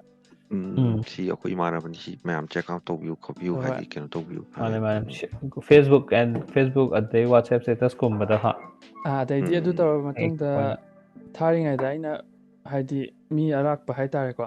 मी चंग आइगी स्ट्रीम दा लाक्पा अदुदा कमाय हाइदि आइना इंटरेक्ट तौबदो चुमे सीने मेन पॉइंट है इम्पोर्टेंट अदुदबदि नम खितंग कनो तौरबदि नम हाइदि कमेंट जोगा चाबा लाकनी चादबा लाकनी अदुगुंबा डील तौबदुदि अदुगी वा तोंगाना साइड अमदा चखरे अदुगा मान होय अदु इंटरेक्शन लैगै फै वखंददे इंटरेक्शन लैगै हाइदि होय आइदना मेन ओइना तौगे हारगदि फैमिली की सपोर्ट जो चंगेको हाइदि अदुना त युमदा सुम फमजलगा स्ट्रीम तौरला कमता मेला लै खोले हाइदनेबा होय हाइदने हाइदि थोक तौर लै गेम साना लै अयुक्ति नुंगामोका हायरगा हा होय तौन तै कनो तौइ कइनो अखोइगी अइना ताबदा फियरदो फियर खंगिना दे कुनंग खंगनी फियर ताइ फियरदो ओलमेन फियरदो माजु हायबा माजु ता साना हरपदा मोय मदरना लैबनेबा तो आदि माय पीसी जेबा अयुक्तिन दाबा दम गेम सानदरे तो मोय माय पेरेंट्स ना हायबा आदि अयुक्तिन दाबा सानबदा दम सपोर्ट तौई खोली थाइनदे दम सानदरे हेली खोली पैरेलल ड्रॉ तौबदो कइगुंबा आइना अंगांग ओरिङेदा स्कूल हल्लागा Dota ꯁꯥꯟꯅ ꯂꯩꯔꯒꯗꯤ ꯑꯩꯈꯣꯏ ꯃꯥꯅ ꯂꯤꯆꯩ ꯄꯥꯏꯔ ꯀꯟꯊꯔꯛꯑꯅꯦꯕ ꯈꯪꯕ꯭ꯔꯥ ꯗꯤꯐ꯭ꯔꯦꯟꯁꯁꯦ ꯑꯗꯨꯗ ꯂꯩꯌꯦꯕ ꯑꯗꯨꯒ ꯗꯦꯟꯗꯤ ꯍꯣꯏꯁꯨ ꯑꯗꯨꯝ ꯃꯣꯏ ꯒ꯭ꯔꯥꯟ ꯃꯗꯔꯅ PC ꯂꯩꯈꯤꯕꯅꯤ ꯈꯣꯠꯄꯅꯤ ꯑꯗꯣ ꯖꯦꯅꯦꯔꯦꯁꯟꯁꯨ ꯈꯦꯠꯅꯩ ꯂꯤꯕꯤꯡꯒꯤ ꯁ꯭ꯇꯦꯟꯗꯔꯠꯁꯨ ꯈꯦꯠꯅꯩ ꯃꯣꯏꯗꯗꯤ ꯏꯟꯇꯔꯅꯦꯠꯁꯦ ꯀꯥꯏꯗꯩ 90sꯇꯩ ꯐꯪꯉꯝꯕꯅꯤ 90sꯇꯩ ꯐꯪꯕ ꯍꯧꯔꯝꯕ ꯌꯥꯏꯀꯣ ꯑꯩꯈꯣꯏꯅ ꯏꯟꯇꯔꯅꯦꯠ ꯐꯪꯉꯛꯏꯁꯤ 2010 ꯁ꯭ꯋꯥꯏꯗꯩꯅꯦꯕ ꯑꯗꯨꯁꯨ ꯑꯇꯞꯄ ꯏꯟꯇꯔꯅꯦꯠ ꯔꯤꯆꯥꯔꯖ ꯈꯣꯠꯂꯒ ꯍꯥꯟꯕꯗ ꯔꯤꯆꯥꯔꯖ ꯈꯣꯠꯂꯒ ꯍꯥꯟꯕ 2Gꯗꯩꯅꯦ ꯄꯥꯏꯔꯛꯏꯁꯦ ꯗꯤꯐ꯭ꯔꯦꯟꯁ ꯌꯥꯝ ꯂꯩꯗꯣ ꯑꯗꯣ ꯑꯩ ꯒ꯭ꯂꯥꯗꯇꯤ ꯑꯣꯏ ꯍꯥꯏꯗꯤ ꯈꯤꯇꯪꯗꯤ ꯐꯔꯦ ꯃꯌꯥꯝꯁꯦ ꯈꯤꯇꯪ PCꯁꯨ ꯑꯐꯕ ꯄꯥꯏꯅꯔꯒꯀꯣ ꯒꯦꯝꯗꯣ ꯁꯥꯟꯅ ꯇꯧꯔꯤꯁꯦ ꯐꯩꯌꯦꯅ ꯈꯜꯂꯤ ꯑꯗꯒꯤ ꯁꯞꯄꯣꯔꯠ ꯇꯧꯕꯒꯤ ꯍꯥꯏꯔꯒ ꯖꯣꯅꯥꯊꯟꯗꯣ PUBGꯒꯤ ꯃꯥꯁꯨ ꯑꯗꯨꯝ ꯁꯞꯄꯣꯔꯠ ꯇꯧꯋꯦ ꯍꯥꯏꯕ ꯍꯥꯏꯗꯤ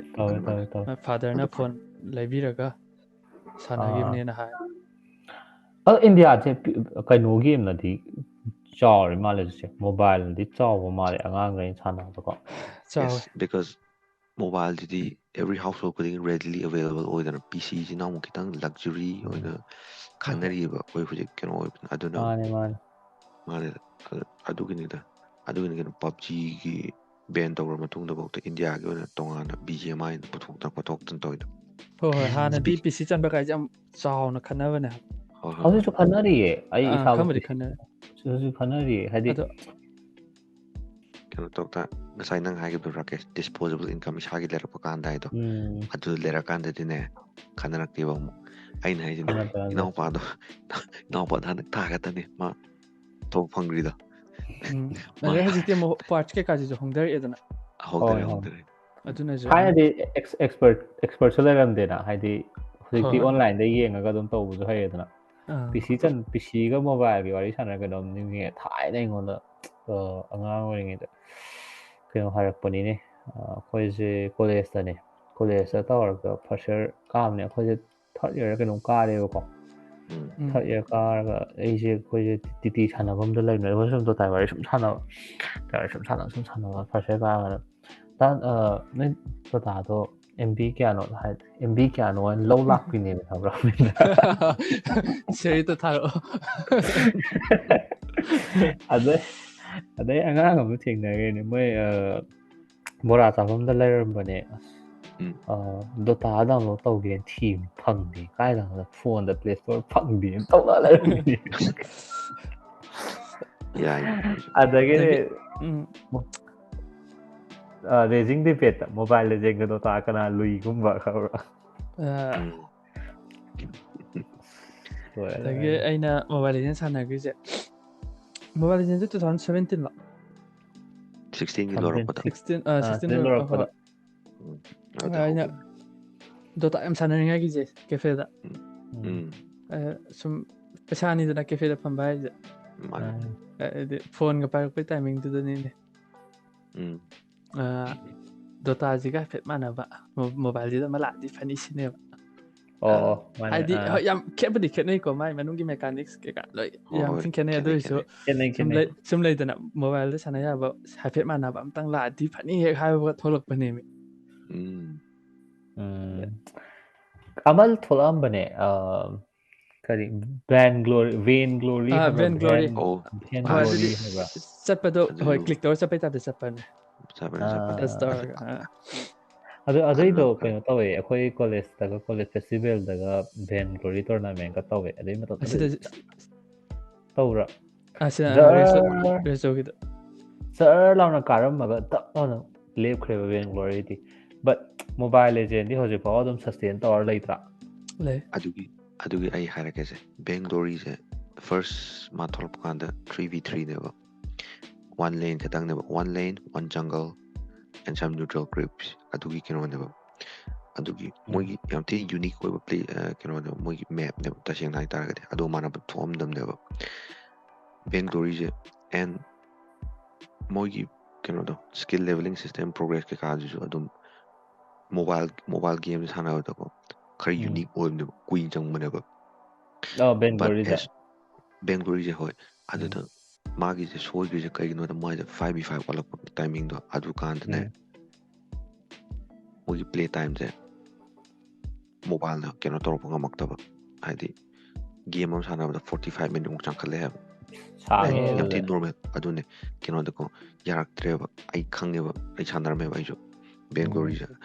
3v3 ꯁꯥꯟꯅꯩ ꯀꯥꯟꯗꯗꯤ ꯑꯩꯈꯣꯏ ꯏꯅꯥꯎꯄꯥꯒ ꯑꯩꯒ ꯑꯩꯈꯣꯏ ꯑꯍꯨꯝꯅꯦ ꯆꯞ ꯃꯥꯟꯅ ꯑꯩꯈꯣꯏ ꯇꯤꯝ ꯑꯃꯅꯦ ꯁꯦꯝꯃꯤꯁꯦ ꯏꯅꯥꯎꯄꯥ ꯑꯅꯤꯗꯨꯒ ꯑꯩꯒꯁꯦ ꯑꯗꯨ ꯄꯨꯔꯥ ꯐꯨꯜ ꯇꯤꯝꯅꯦꯕ ꯑꯗꯨꯗ ꯑꯗꯨ ꯁꯥꯟꯅꯕꯗ ꯅꯨꯡꯉꯥꯏꯌꯦꯕ ꯐꯨꯠꯕꯣꯜ ꯇꯤꯝ ꯑꯃ ꯄꯣꯛꯑꯦ ꯕꯦꯡꯒ꯭ꯂꯣꯔꯤ ꯇꯤꯝ ꯑꯃ ꯄꯣꯛꯑꯦ ꯍꯥꯏ ꯃꯥꯅꯦ ꯏꯅꯥꯎꯄꯥ ꯑꯇꯣꯝꯕꯗꯨꯅ ꯀꯩꯅꯣ ꯂꯦꯅꯔ ꯄꯥꯏꯔꯅꯤ ꯑꯩꯅ ꯔꯣꯃꯔ ꯄꯥꯏꯔꯅꯤ ꯏꯅꯥꯎꯄꯥ ꯌꯥꯏꯃꯗꯅ ꯖꯪꯒꯜ ꯄꯥꯏꯔꯒ ꯑꯩꯈꯣꯏꯒꯨꯝꯁꯦ ꯌꯥꯝ ꯊꯤ ꯑꯗꯨꯝ ꯅꯨꯡꯉꯥꯏ ꯁꯥꯟꯅꯃꯤꯟꯅꯔꯝꯃꯦ ꯍꯦꯛ 5v5 ꯌꯧꯔꯛꯄꯗꯒꯤ ꯃꯦꯞꯇꯨꯁꯨꯀꯣ ꯑꯩꯅ ꯍꯥꯏꯁꯤꯅꯤ ꯄꯨꯔꯥ ꯗꯣꯇꯥꯒꯤ ꯃꯦꯞꯁꯦ You don't have two more brothers at all. ꯑꯁꯦꯡꯕꯗ ꯗꯣꯇꯥꯒꯤ ꯃꯦꯞꯁꯨ ꯃꯣꯕꯥꯏꯜꯗ ꯅꯝꯁꯤꯜꯂꯛꯑꯦꯕ ꯄꯥꯏꯕ ꯌꯥꯝ ꯆꯥꯎꯋꯦꯕ ꯂꯦꯟ ꯆꯠꯄꯁꯦ ꯃꯣꯕꯥꯏꯜ ꯂꯤꯖꯦꯟꯗꯗꯤ 20 ꯁꯦꯀꯦꯟꯗ ꯂꯦꯟ ꯀꯩꯅꯣꯗꯒꯤ ꯅꯦꯛꯁꯁꯇꯒꯤ ꯀꯩꯅꯣꯐꯥꯎ ꯆꯠꯄꯗ ꯑꯩ ꯃꯤꯟ ꯑꯩꯈꯣꯏꯒꯤ ꯊꯔꯠ ꯇꯥꯋꯔ ꯀꯩꯅꯣꯗ ꯑꯥꯎꯇꯔ ꯃꯣꯁ ꯇꯥꯋꯔꯗ ꯆꯠꯄꯗꯣ 10 ꯁꯦꯀꯦꯟꯗ ꯑꯗꯨꯝ ꯆꯠꯄ ꯉꯝꯃꯦꯕ ꯕꯦꯡꯒ꯭ꯂꯣꯔꯤꯗ ꯃꯤꯅꯤꯠ ꯑꯃꯃꯨꯛ ꯆꯪꯉꯦꯕ ꯀꯩꯅꯣ ꯇꯧꯕꯗ 5v5 ꯑꯣꯜꯂꯛꯑꯀꯥꯟꯗ ꯑꯗꯩ ꯂꯦꯅꯤꯡ ꯐꯦꯁ ꯌꯥꯝ ꯋꯥꯏꯕ ꯂꯥꯁ ꯍꯤꯠ ꯀꯩꯀꯥ ꯂꯧꯕ ꯈꯣꯠꯄ ꯑꯗꯒꯤ ꯀꯩꯅꯣ ꯇꯧꯕ ꯑꯗꯨꯅ TP ꯌꯥꯎꯕ꯭ꯔꯥ ꯂꯥꯁ ꯍꯤꯠ ꯂꯥ ꯅꯠꯇꯦ ꯕꯦꯡꯒ꯭ꯂꯣꯔꯤ TP ꯌꯥꯎꯕ꯭ꯔꯥ ꯌꯦꯁ TP ꯌꯥꯎꯏ ꯑꯗꯒꯤ ꯃꯣꯏꯒꯤ ꯀꯩꯅꯣ ꯌꯥꯎꯋꯦꯕ ꯃꯦꯀꯥꯅꯤꯛꯁ ꯌꯥꯝ ꯅꯨꯡꯉꯥꯏꯕ ꯑꯗꯨꯕꯨꯗꯤ ꯍꯥꯏꯔꯨꯔꯗꯤ ꯑꯗꯒꯤ ꯋꯥꯔꯗ ꯈꯤꯟꯕ ꯋꯥꯔꯗ ꯍꯥꯏꯗꯣ ꯃꯣꯏꯗ ꯀꯦꯃꯦꯔꯥ ꯑꯣꯏꯌꯦꯕ ꯑꯗꯨꯝ ꯈꯤꯟꯕ ꯈꯣꯠꯄ ꯃꯦꯞꯇꯣ ꯆꯥꯎꯕꯅꯤꯅ but they try to compress They try to do too much. adune they try to compress computer game ꯍꯥꯏꯗꯤ ꯀꯝꯄ꯭ꯌꯨꯇꯔꯒꯤ ꯒꯦꯝ ꯑꯃ ꯃꯣꯕꯥꯏꯜ ꯅꯝꯁꯤꯟꯅ ꯍꯣꯠꯂꯛꯄꯗ ꯑꯗꯨꯗꯅꯦꯕ ꯌꯥꯒꯗ꯭ꯔꯤꯁꯦ ꯑꯗꯨꯗꯅ ꯃꯣꯏ ꯄꯨꯔꯥ ꯃꯣꯏꯒꯤ ꯀꯁꯇꯃꯔ ꯕꯦꯁꯇ ꯄꯨꯂꯞ ꯃꯥꯡꯈ꯭ꯔꯤꯁꯦ ꯑꯩ ꯅꯤꯡꯁꯤꯡꯉꯦꯕ ꯚꯤꯚꯤꯠꯂꯤ ꯑꯗꯨ ꯅꯤꯡꯁꯤꯡꯉꯦꯕ 5v5 ꯑꯣꯏꯔꯛꯄꯗꯩꯅ ꯃꯥꯡꯈ꯭ꯔꯤꯁꯦ ꯃꯣꯕꯥꯏꯜ ꯂꯤꯖꯦꯟꯒꯤꯗꯤ ꯑꯗꯨꯏ ꯍꯥꯏꯔꯒꯗꯤ ꯌꯥꯝ ꯊꯤꯅ ꯂꯥꯏꯅ ꯀꯩꯅꯣ ꯇꯧꯏꯀꯣ ꯍꯥꯏꯗꯤ ꯑꯗꯨꯅꯦ ꯂꯥꯏꯁꯨ ꯂꯥꯏꯔꯦ ꯂꯥꯏꯁꯨ ꯂꯥꯏꯔꯦ ꯃꯦꯞꯇꯨꯁꯨ ꯀꯩꯅꯣ ꯇꯧꯗ꯭ꯔꯦ ꯃꯦꯞꯁꯨ ꯆꯥꯎꯗꯦ ꯑꯗꯒꯤ ꯀꯩꯅꯣꯗꯨꯁꯨ ꯒꯦꯝꯁꯨ ꯑꯗꯨꯝ 10-15 ꯃꯤꯅꯤꯠꯇ ꯂꯣꯏꯁꯟ ꯌꯥꯏꯑꯕ ꯑꯗꯨ ꯌꯥꯝ ꯊꯤꯅ ꯚꯥꯏꯕꯜ ꯑꯣꯏꯕ ꯀꯩꯅꯣꯅꯦꯕ ꯑꯗꯣ ꯃꯥꯁꯦ ꯌꯥꯝ ꯕꯦꯂꯦꯟꯁ ꯑꯣꯏꯗꯦ ꯕꯦꯂꯦꯟꯁ ꯑꯣꯏꯗꯦ ꯍꯥꯏꯇꯥꯔꯦ ꯒꯦꯝꯁꯦ ꯍꯣꯏ ꯑꯗꯨꯅ ꯑꯣꯏꯗꯦ ꯄꯦꯁꯅꯣꯠꯇꯤ ꯊꯥ ꯑꯃꯅꯤ ꯂꯩꯔ ꯄꯨꯛꯇꯣꯛꯇ ꯊꯣꯛꯏꯁꯤꯗ ꯑꯗꯨꯅꯣ ꯍꯥꯏꯗꯤ ꯃꯣꯕꯥꯏꯜ ꯂꯤꯖꯦꯟꯒꯤ ꯀꯩꯅꯣ ꯇꯧꯕꯁꯦ ꯍꯥꯏꯗꯤ ꯑꯩ ꯌꯥꯝ ꯇꯣꯏꯅ ꯁꯥꯟꯅꯕ ꯅꯠꯇꯦꯀꯣ ꯑꯩ ꯃꯣꯕꯥꯏꯜ ꯂꯤꯖꯦꯟ ꯒꯦꯝ 10 ꯊꯥꯔꯣꯏ ꯕꯠ ꯁ꯭ꯇꯤꯜ ꯁ꯭ꯄꯦꯟꯗꯤꯇꯥ ꯑꯣꯜ ꯏꯟꯗꯤꯌꯥ ꯅꯝꯕꯔ 11ꯅꯦ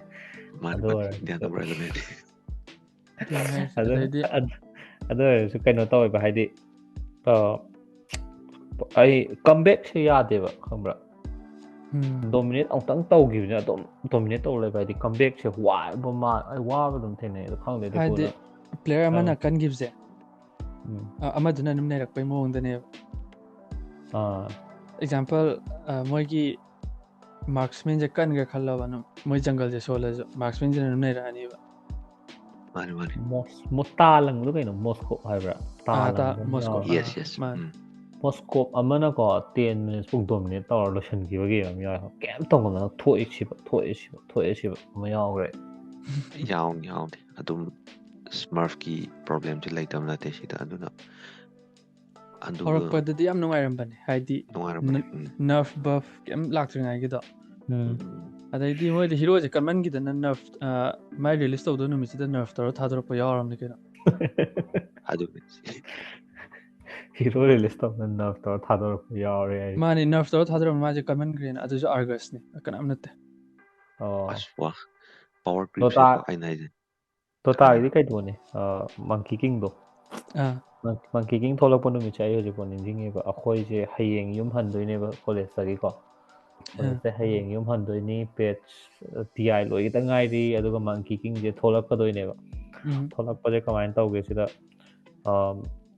ꯌꯨꯝ ꯍꯜꯂꯒꯗꯤ ꯋꯥꯏꯐꯥꯏ ꯐꯪꯉꯔꯣꯏꯗꯅ ꯊꯥꯏꯅꯗꯤ ꯌꯨꯝꯗꯗꯤ ꯋꯥꯏꯐꯥꯏ ꯂꯩꯇꯦꯗꯅ ꯑꯗꯣ ꯋꯥꯏꯐꯥꯏ ꯐꯪꯕꯁꯦ ꯑꯞꯗꯦꯠꯁꯦ ꯉꯥꯏꯔꯤꯅꯦꯕ ꯑꯩꯈꯣꯏꯁꯦ ꯈꯪꯕ꯭ꯔꯥ ꯑꯞꯗꯦꯠꯁꯦ ꯇꯨꯝꯗꯕꯩ ꯉꯥꯏꯔꯤꯅꯦ ꯄꯨꯡ 12:30 ꯁ꯭ꯋꯥꯏꯁꯤꯗ ꯑꯞꯗꯦꯠ ꯂꯥꯛꯑꯦꯕ ꯑꯗꯨꯗ ꯆꯪꯉꯦ PCꯗꯨꯗꯤ 26 FPS PCꯗꯨꯅ PCꯗꯨ ꯑꯗꯨꯝ ꯀ꯭ꯔꯥꯁ ꯇꯧꯈ꯭ꯔꯦ ꯃꯊꯟꯇ ꯆꯪꯕ ꯌꯥꯗ꯭ꯔꯦ ꯀ꯭ꯔꯥꯁ ꯇꯧꯈ꯭ꯔꯦ ꯑꯗꯨꯗꯩꯗꯤ ꯀꯩꯅꯣꯁꯦ ꯅꯣꯡꯉꯥꯜꯂꯒ ꯌꯨꯝ ꯆꯪꯉꯝꯗꯥꯏꯁꯤꯗ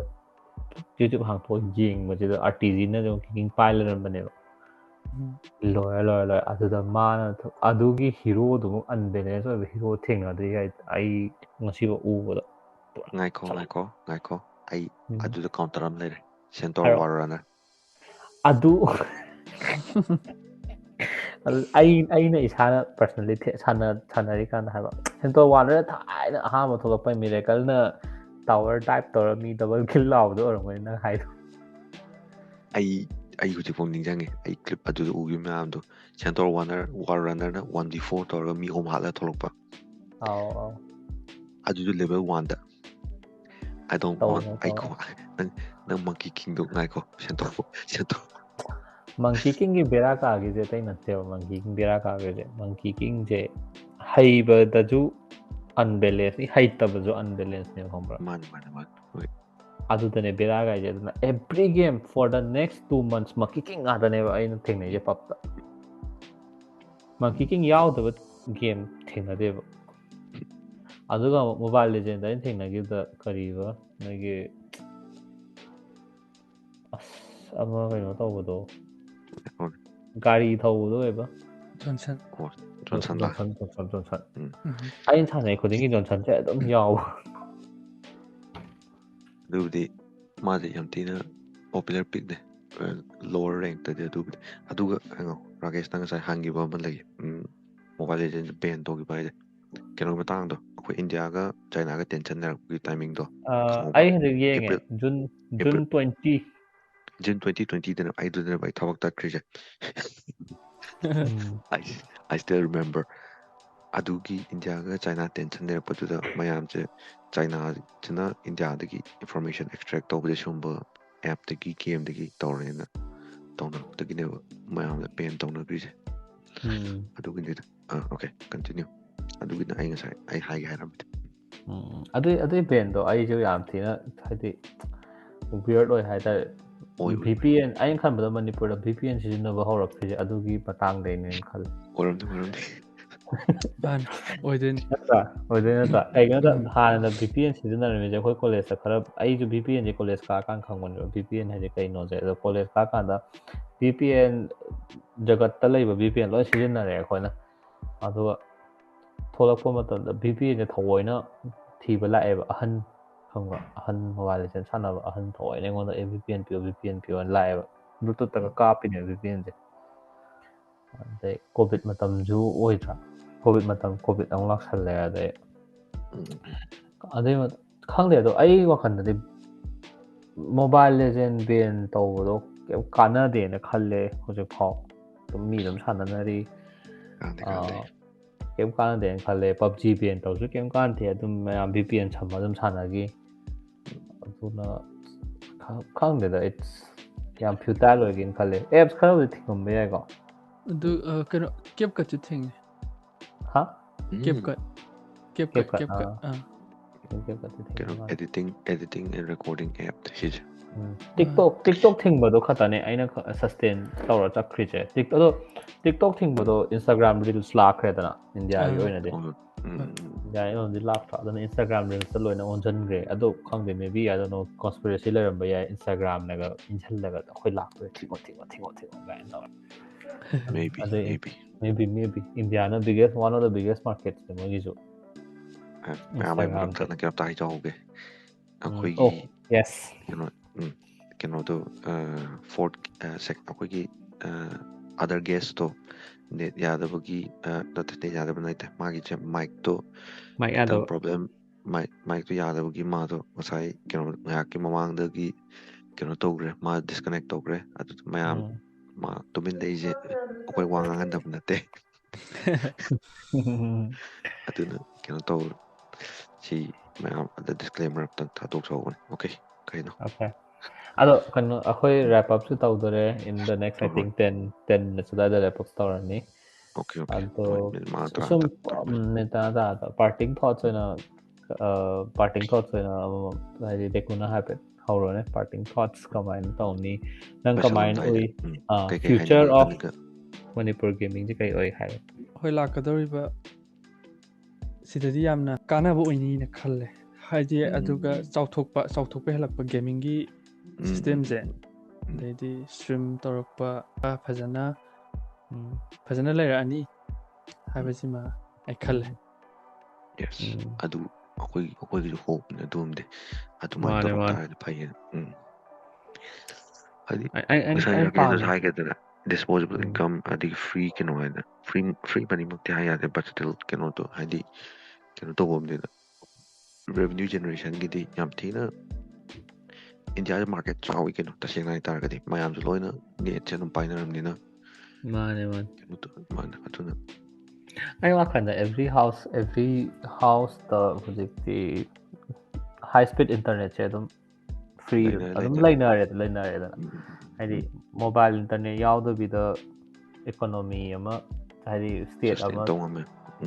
ꯊꯥ 3 ꯍꯤꯡꯉꯛꯄ ꯍꯥꯏꯕꯁꯦ ꯑꯗꯨꯝ ꯍꯣꯏ ꯏꯟꯀꯟꯚꯤꯅꯤꯌꯦꯟꯇꯤ ꯑꯣꯏ ꯑꯗꯨ ꯑꯣꯏꯔꯒꯁꯨ ꯍꯤꯡꯉꯦꯗꯅ ꯑꯗꯨ ꯀꯩꯒꯤꯅꯣ ꯍꯥꯏꯗꯤ ꯀꯩꯅꯣ ꯇꯧꯕꯩꯅꯦꯕ ꯌꯨꯝꯗ ꯁꯤꯒꯤ ꯔꯨꯇꯔ ꯂꯩꯗꯅ ꯈꯣꯠꯇꯅ ꯋꯥꯏꯐꯥꯏ ꯕ꯭ꯔꯣꯗꯕꯦꯟ ꯂꯩꯔꯛꯄꯩꯅꯦꯕ ꯑꯗꯣ ꯑꯩꯅ ꯁꯨꯝ ꯎꯕꯗ ꯃꯦ ꯕꯤ ꯏꯟ ꯗ ꯅꯦꯛꯁ 15 yearsꯇꯗꯤ ꯇ꯭ꯋꯤꯆꯇꯁꯨ ꯑꯩꯈꯣꯏꯒꯤ ꯑꯐꯥꯎꯕ ꯇ꯭ꯋꯤꯆ ꯁ꯭ꯇ꯭ꯔꯤꯃꯔ ꯂꯩꯔꯛꯀꯗꯧ ꯃꯥꯜꯂꯦ ꯃꯅꯤꯄꯨꯔꯗꯒꯤꯁꯨ ꯂꯩꯔꯛꯇꯧꯗꯤ ꯃꯥꯜꯂꯦ ꯍꯣꯏ ꯂꯩꯔꯛꯇꯧ ꯃꯥꯜꯂꯦ ꯌꯨꯇ꯭ꯌꯨꯕꯇꯁꯨ ꯑꯗꯨꯝ ꯂꯩꯔꯛꯇꯧ ꯃꯥꯜꯂꯦ ꯗꯦꯟ ꯍꯧꯖꯤꯛ ꯀꯩꯅꯣꯁꯨ ꯇꯧꯋꯤꯗꯅ ꯑꯩꯈꯣꯏꯁꯦ ꯀꯩꯅꯣꯗ ꯌꯥꯎꯕ ꯉꯝꯗ꯭ꯔꯒꯁꯨ ꯃꯦ ꯕꯤ TI ꯃꯛ ꯌꯥꯎꯕ ꯉꯝꯗ꯭ꯔꯒꯁꯨ ꯑꯦꯁꯤꯌꯟ ꯒꯦꯝꯗꯗꯤ ꯌꯥꯎꯔꯛꯇꯧ ꯃꯥꯜꯂꯦ ꯍꯟꯗꯛ ꯀꯩꯅꯣ ꯇꯧꯋꯦ ꯍꯟꯗꯛ ꯑꯦꯁꯤꯌꯟ ꯒꯦꯝꯗ ꯗꯣꯇꯥ ꯌꯥꯎꯋꯦ ꯍꯥꯞꯈ꯭ꯔꯕꯅꯦ ꯃꯥꯅꯦ ꯌꯥꯎꯋꯦ ꯂꯤꯒ ꯑꯣꯐ ꯂꯦꯖꯦꯟ ꯑꯗꯩ ꯀꯩꯅꯣꯗꯤ ꯃꯣꯕꯥꯏꯜ ꯂꯦꯖꯦꯟꯁꯨ ꯌꯥꯎꯕ꯭ꯔꯥ ꯀꯩꯅꯣꯝ ꯇꯧꯕꯅꯤꯅꯦ ꯃꯣꯕꯥꯏꯜ ꯂꯦꯖꯦꯟꯗꯤ ꯈꯪꯗꯦ ꯑꯩꯅ ꯈꯪꯕ ꯗꯣꯇꯥ ꯈꯪꯉꯦ ꯑꯗꯨ ꯍꯥꯏꯗꯤ ꯑꯗꯣ ꯑꯩ ꯗꯣꯇꯥꯒꯤꯀꯣ ꯆꯥꯏꯅꯤꯁ ꯑꯦꯁꯤꯌꯟ ꯒꯦꯝꯒꯤ ꯗꯣꯇꯥꯒꯤ ꯀꯩꯅꯣ ꯄꯥꯊꯣꯛꯎꯔꯛꯀꯦꯀꯣ ꯅꯣꯏ ꯍꯥꯏꯐꯦꯠ ꯌꯦꯡꯉꯨꯀꯣ ꯅꯣꯏ ꯈꯪꯉꯒꯗꯤ ꯌꯥꯔꯦ ꯑꯩ ꯍꯥꯏꯕꯗꯤ ꯈꯪꯉꯦ ꯀꯩꯗꯧꯒꯦ ꯗꯣꯇꯥ ꯇꯤꯝ ꯀꯣ ꯃꯣꯏꯒꯤ ꯑꯦꯁꯤꯌꯟ ꯒꯦꯝꯒꯤ ꯗꯣꯇꯥ ꯇꯤꯝꯁꯦ ꯀꯩꯅꯣ ꯌꯥꯎꯔꯦꯀꯣ ꯑꯥꯃꯦ ꯌꯥꯎꯔꯦ ꯑꯥꯃꯦ ꯑꯃ ꯌꯥꯎꯔꯦ ꯑꯣꯜ ꯆꯤꯀꯟ ꯌꯥꯎꯔꯦꯀꯣ ꯑꯗꯒꯤꯗꯤ ꯁꯣꯝꯅꯁ ꯌꯥꯎꯔꯦꯀꯣ ꯑꯗꯒꯤꯗꯤ fat ꯕꯤꯌꯥꯟ ꯌꯥꯎꯔꯦꯀꯣ ꯕꯦꯁꯤꯛꯂꯤ TI finalise TIꯒꯤ 4 times 3 times finalise ꯉꯥꯛꯇꯅꯦꯕ ꯆꯥꯏꯅꯤꯁ ꯇꯤꯝꯁꯦ ꯃꯣꯏꯅ ꯁꯥꯟꯅꯩ ꯀꯟꯇ꯭ꯔꯤꯁꯦ ꯃꯣꯡꯒꯣꯂꯤꯌꯥ ꯁꯤꯡꯒꯥꯄꯨꯔ ꯏꯟꯗꯤꯌꯥ ꯌꯥꯎꯔꯝꯅꯤ ꯏꯟꯗꯤꯌꯥ ꯃꯣꯏꯒ ꯁꯥꯟꯅꯔꯦ ꯂꯣꯏꯔꯦ ꯃꯣꯏꯅ ꯅꯞꯄꯁꯤꯗꯤ ꯄꯨꯔꯥ ꯁꯝꯅ ꯍꯥꯏꯔꯕꯗ ꯔꯤꯌꯦꯜ ꯃꯦꯗ꯭ꯔꯤꯗꯀ ꯅꯦꯔꯣꯀꯥꯒ ꯁꯥꯟꯅꯕꯒꯨꯝꯕꯅꯤ ꯃꯥꯅꯦ ꯑꯗꯣ ꯑꯩ ꯊꯥꯖꯗꯅ ꯀꯩꯅꯣ ꯐꯖꯩ ꯃꯂꯦꯁꯤꯌꯥ ꯌꯥꯝ ꯐꯖꯅ ꯁꯥꯟꯅꯩ ꯉꯥꯏꯈꯣ ꯑꯩ ꯀꯩꯅꯣꯝꯇ ꯍꯥꯏꯍꯧꯒꯦ ꯑꯩ ꯍꯧꯖꯤꯛ ꯀꯣꯃꯦꯟꯇꯣ ꯅꯦꯔꯣꯀꯥ ꯁꯤꯗꯗꯕꯒꯤ ꯋꯥꯟꯇꯦ ꯁꯨꯝ ꯂꯦꯚꯦꯜꯗꯣ ꯈꯦꯠꯅꯒꯦ ꯍꯥꯏꯕ ꯋꯥꯔꯧꯕ ꯌꯥꯗꯦ ꯂꯦꯚꯦꯜ ꯈꯦꯠꯅꯩ ꯇꯁꯦꯡꯅ ꯈꯦꯠꯅꯩ ꯍꯥꯏꯗꯤ ꯃꯤꯅꯤ ꯀꯩꯅꯣ TIꯗ ꯁꯥꯟꯅꯔꯛꯄ ꯍꯥꯏꯕꯁꯦ ꯌꯥꯝ ꯊꯤꯅ ꯍꯥꯏ ꯂꯦꯚꯦꯜ ꯒꯦꯝ ꯄ꯭ꯂꯦ ꯑꯗꯣ ꯑꯩꯅ ꯈꯟꯕꯗ ꯑꯗꯣ ꯑꯦꯠꯂꯤꯁ ꯀꯩꯅꯣ ꯌꯥꯎꯗ꯭ꯔꯒꯁꯨꯀꯣ ꯍꯥꯏꯗꯤ ꯏꯟꯗꯤꯌꯥꯒꯤ ꯇꯤꯝꯗ ꯃꯩꯇꯩ ꯃꯆꯥ ꯗꯤ ꯌꯥꯎꯔꯛꯇꯧꯗꯤ ꯃꯥꯜꯂꯦ ꯀꯩꯅꯣꯗ ꯒꯦꯃꯤꯡ ꯁꯨꯝ ꯌꯦꯡꯕꯗꯀꯣ ꯑꯩꯅ ꯁꯨꯝ ꯌꯦꯡꯕꯗ ꯑꯩꯈꯣꯏꯒꯤ ꯏꯟꯁꯇꯤꯡ ꯑꯃ ꯂꯩꯗꯅ ꯑꯩꯈꯣꯏꯒꯤ ꯁ꯭ꯇꯦꯠꯁꯤꯒꯤ ꯄ꯭ꯂꯦꯌꯔ ꯑꯣꯏꯅ ꯊꯣꯛꯂꯛꯄꯗ ꯏꯟꯁꯇꯤꯡ ꯑꯃ ꯇꯣꯉꯥꯟꯅ ꯑꯗꯨꯝ ꯂꯩꯌꯦ ꯇꯣꯉꯥꯟꯅ ꯗꯤꯐ꯭ꯔꯦꯟ ꯀꯩꯅꯣ ꯑꯦꯛꯁ ꯐꯦꯛꯇꯔ ꯑꯃꯗꯤ ꯌꯥꯎꯋꯦꯅ ꯈꯜꯂꯤ ꯑꯗꯨꯅ ꯑꯩꯗꯤ ꯌꯥꯎꯔꯛꯀꯗꯧꯗꯤ ꯃꯥꯜꯂꯦ ꯍꯥꯏꯗꯤ ꯑꯦꯠꯂꯤꯁ ꯑꯗꯨꯒ ꯃꯦ ꯕꯤ ꯏꯟꯗꯤꯌꯥꯁꯨ ꯏꯁꯄꯣꯔꯠꯇ ꯌꯥꯝꯅ ꯃꯥꯏ ꯑꯣꯟꯁꯤꯜꯂꯛꯑꯒ ꯀꯩꯅꯣ ꯇꯧꯔꯛꯇꯧ ꯃꯥꯜꯂꯦ ꯍꯥꯏꯇꯥꯔꯦ ꯍꯥꯏꯗꯤ ꯏꯁꯄꯣꯔꯠꯇ ꯑꯣꯟꯁꯤꯜꯂꯛꯑꯒ ꯁ꯭ꯇꯦꯠ ꯋꯥꯏꯁ ꯁꯤꯜꯂꯛꯄꯁꯨ ꯌꯥꯏ ꯇꯣꯔꯅꯥꯃꯦꯟ ꯌꯥꯏ ꯑꯗꯨ ꯇꯧꯔꯗꯤ ꯗꯦꯀꯨ ꯍꯣꯏꯒꯗꯤ ꯊꯣꯛꯇꯣꯏꯅꯤꯅꯦ ꯁꯣꯏꯗ꯭ꯔꯕꯅꯤ ꯗꯦꯀꯨ ꯍꯣꯏꯒ ꯊꯣꯛꯂꯛꯇꯣꯏꯅꯤ ꯀꯣꯆ ꯑꯣꯏꯗ꯭ꯔꯒꯕ ꯀꯣꯆꯀ ꯑꯣꯏꯗ꯭ꯔꯒ ꯃꯅꯤꯡꯗꯒ ꯂꯦꯞꯄꯒ ꯑꯩꯗꯤ ꯀꯣꯆ ꯑꯣꯏꯗ꯭ꯔꯁꯨ ꯁ꯭ꯄꯣꯟꯁꯔ ꯐꯥꯎꯗꯤ ꯑꯣꯏꯅꯤꯌꯦ ꯌꯥꯏ ꯌꯥꯝ ꯊꯤꯅ ꯌꯥꯏ ꯑꯗꯨ ꯁ꯭ꯄꯣꯟꯁꯔ ꯐꯥꯎꯗꯤ ꯑꯣꯏꯅꯤ ꯕꯦꯛꯌꯥꯔꯗ ꯀꯔꯤ ꯗꯦꯀꯣ ꯍꯣꯏꯒꯤ ꯇꯤꯝ ꯑꯃ ꯇꯧꯔꯒ ꯃꯅꯤꯄꯨꯔ ꯁ꯭ꯇꯦꯠ ꯇꯤꯝ ꯁ꯭ꯄꯣꯟꯁꯔꯠ ꯕꯥꯏ ꯗ ꯕꯦꯛꯌꯥꯔꯗ ꯕꯣꯏꯁꯀ ꯍꯥꯏ ꯑꯗꯩ ꯉꯁꯥꯏꯒꯤ ꯒꯦꯃꯤꯡꯒꯤ ꯁꯟꯗꯣꯔꯛꯄ ꯆꯥꯎꯊꯣꯔꯛꯄ ꯌꯥꯏ ꯍꯥꯏꯕꯗꯨꯅ ꯀꯩꯅꯣꯅꯤꯗ ꯀꯥꯟꯅꯕꯁꯨ ꯃꯌꯥꯝ ꯈꯪꯉꯤꯗꯅ ꯁꯨꯃꯥꯏꯅ ꯒꯦꯝ ꯏꯁꯇ꯭ꯔꯤꯝ ꯇꯧꯔꯒ ꯍꯥꯏꯗꯤ ꯏꯟꯀꯝ ꯂꯥꯛꯄ ꯈꯣꯠꯄ ꯆꯨꯝꯃꯦ ꯑꯩ ꯀꯩꯅꯣꯝ ꯍꯥꯏꯒꯦꯁꯦ ꯃꯅꯤꯄꯨꯔꯤ ꯐꯤꯂꯝꯅꯅꯦ ꯀꯩꯒꯨꯝꯕ ꯍꯤꯔꯣ ꯑꯃꯅ ꯒꯦꯝ ꯁꯥꯟꯅꯔꯒꯀꯣ ꯌꯨꯝ ꯐꯖꯅ ꯁꯥꯔꯕ ꯑꯗꯒꯤꯗꯤ ꯑꯋꯥꯕ ꯇꯥꯔꯝꯕꯗꯩ ꯒꯦꯝ ꯁꯥꯟꯅꯔꯒ ꯄꯩꯁꯥ ꯌꯥꯝ ꯐꯪꯕ ꯃꯤ ꯑꯃ ꯑꯣꯏꯔꯛ ꯇꯥꯔꯒꯗꯤꯀꯣ ꯒꯦꯃꯤꯡꯁꯦ ꯑꯦꯚ꯭ꯔꯤ ꯐꯦꯃꯤꯂꯤꯅ ꯁꯞꯄꯣꯔꯠ ꯇꯧꯔꯛꯀꯅꯤ ꯆꯨꯝꯃꯕ ꯊꯥꯏꯅꯒꯤ ꯗꯤꯛꯁꯅꯥꯔꯤ ꯄꯥꯔꯒ IAS ꯈꯟꯕ ꯆꯞ ꯃꯥꯟꯅꯅ ꯏꯕꯣ ꯑꯩ ꯑꯗꯨ ꯇ꯭ꯔꯥꯏ ꯇꯧꯔꯨꯕꯅꯤ ꯌꯥꯗꯦꯕꯣ ꯌꯥꯗ꯭ꯔꯦ ꯑꯗꯨꯅꯦ ꯍꯥꯏꯁꯦ ꯊꯥꯏꯅꯒꯤ ꯀꯩꯅꯣꯗꯣ ꯅꯣꯁꯟꯗꯣ ꯑꯗꯨꯗ ꯂꯩꯈ꯭ꯔꯦꯕ ꯍꯣꯏ ꯆꯨꯝꯁꯨ ꯆꯨꯝꯃꯤꯀꯣ ꯍꯥꯏꯗꯤ ꯍꯥꯔꯗ ꯋꯥꯔꯛ ꯇꯧꯔꯒ ꯑꯗꯨꯝ ꯐꯪꯕ ꯌꯥꯏ ꯑꯗꯣ ꯒꯦꯃꯤꯡꯁꯨ ꯑꯗꯨꯝ ꯍꯥꯔꯗ ꯋꯥꯔꯛ ꯇꯧꯔꯒ ꯑꯗꯨꯝ ꯌꯨ ꯀꯦꯟ ꯃꯦꯛ ꯏꯠ ꯕꯤꯛ ꯁꯤꯗꯤ ꯑꯗꯨꯒꯤ ꯃꯊꯛꯇ ꯁꯤꯗꯤ ꯅꯪꯒꯤ ꯁꯤꯒꯤ ꯇꯁꯦꯡꯕ ꯅꯁꯥꯒꯤ ꯇꯦꯂꯦꯟꯇ ꯂꯩꯖꯔꯦ ꯅꯁꯥꯒꯤ ꯇꯦꯂꯦꯟꯇ ꯂꯩꯔꯦ ꯀꯅꯥꯝꯇꯅ ꯅꯪꯉꯣꯟda ꯀꯩꯅꯣ ꯇꯧꯕꯩ ꯂꯩꯇꯦꯕ ꯁꯤꯗꯤ ꯌꯨꯇ꯭ꯌꯨꯕꯇ ꯁꯕꯁꯀ꯭ꯔꯥꯏꯕꯔ ꯐꯪꯕ ꯈꯣꯠꯄ ꯍꯥꯏꯁꯦ ꯃꯤꯅ ꯂꯥꯛꯑꯒ ꯀꯔꯞꯁꯟ ꯇꯧꯔ ꯁꯕꯁꯀ꯭ꯔꯥꯏꯕ ꯇꯧꯗꯧ ꯅꯠꯇꯦꯕ ꯑꯗꯨꯃꯥꯏꯅ ꯂꯩꯖꯔꯦ ꯑꯣꯀꯦ ꯑꯗꯨ ꯑꯣꯟ ꯗꯦꯠ ꯅꯣꯠ ꯉꯁꯤꯒꯤꯗꯤ ꯊꯨꯞꯆꯟꯂꯦ ꯂꯣꯏꯁꯟꯅꯕ ꯇꯧꯔꯁꯤ ꯑꯩꯈꯣꯏꯅ ꯁ꯭ꯇ꯭ꯔꯤꯝ ꯀꯔꯤ ꯑꯦꯚ꯭ꯔꯤ ꯋꯤꯀꯦꯟ ꯑꯩꯈꯣꯏ ꯑꯦꯠꯂꯤꯁ ꯋꯥꯟ ꯁ꯭ꯇ꯭ꯔꯤꯝꯗ ꯊꯥꯒꯠꯀꯦꯅ ꯈꯜꯂꯦ ꯃꯦ ꯕꯤ ꯃꯅꯤꯄꯨꯔꯤꯗ ꯊꯥꯒꯠꯇꯕ ꯌꯥꯏ ꯅꯦꯛꯁ ꯋꯤꯛ ꯑꯩꯈꯣꯏ ꯏꯪꯂꯤꯁꯇ ꯊꯥꯒꯠꯂꯛꯄ ꯌꯥꯏ ꯍꯤꯟꯗꯤꯗꯁꯨ ꯊꯥꯒꯠꯂꯛꯄ ꯌꯥꯏ ꯑꯗꯣ ꯁ꯭ꯇ꯭ꯔꯤꯝ ꯑꯃꯗꯤ ꯁꯣꯏꯅ ꯊꯥꯒꯠꯀꯅꯤ ꯆꯦꯅꯦꯜꯁꯤꯒꯤ ꯑꯣꯏꯅ ꯚꯤꯗꯤꯑꯣ ꯅ ꯁ꯭ꯇ꯭ꯔꯤꯝ ꯚꯤꯗꯤꯑꯣ ꯑꯣ ꯌꯦꯁ ꯚꯤꯗꯤꯑꯣ ꯁꯣꯔꯤ ꯁ꯭ꯇ꯭ꯔꯤꯝ ꯋꯥꯔꯤ ꯁꯥꯟꯅꯕꯗ okay Punshiba, do you want to wrap up? ꯃꯌꯥꯝ ꯉꯁꯤꯒꯤꯗꯤ ꯁ꯭ꯋꯥꯏꯗ ꯂꯣꯏꯁꯟꯅꯕ ꯇꯧꯔꯁꯦꯅ ꯑꯩꯈꯣꯏꯁꯦ ꯐꯝꯖꯗꯩꯁꯦ ꯀꯨꯏꯁꯜꯂꯛꯑꯕꯅꯤꯅ ꯃꯌꯥꯝꯁꯦ ꯇꯨꯝꯅꯤꯡꯕ ꯌꯥꯎꯅꯔꯝꯃꯅꯤ ꯃꯌꯥꯝꯅꯗꯤ ꯈꯪꯉꯣꯏ ꯑꯩꯈꯣꯏꯒꯤ ꯔꯦꯀꯣꯔꯗꯤꯡ ꯇꯥꯏꯃꯤꯡꯁꯦ खितंग ꯊꯦꯡꯕꯅꯤꯅ ꯀꯩꯅꯣ ꯇꯧꯕꯅꯤꯅ ꯍꯥꯏꯗꯤ ꯌꯥꯝ ꯊꯦꯡꯕꯁꯨ ꯌꯥꯁꯜꯂꯛꯇꯕꯒꯤꯅꯤ Anyway, thank you for joining us and peace out. Peace out.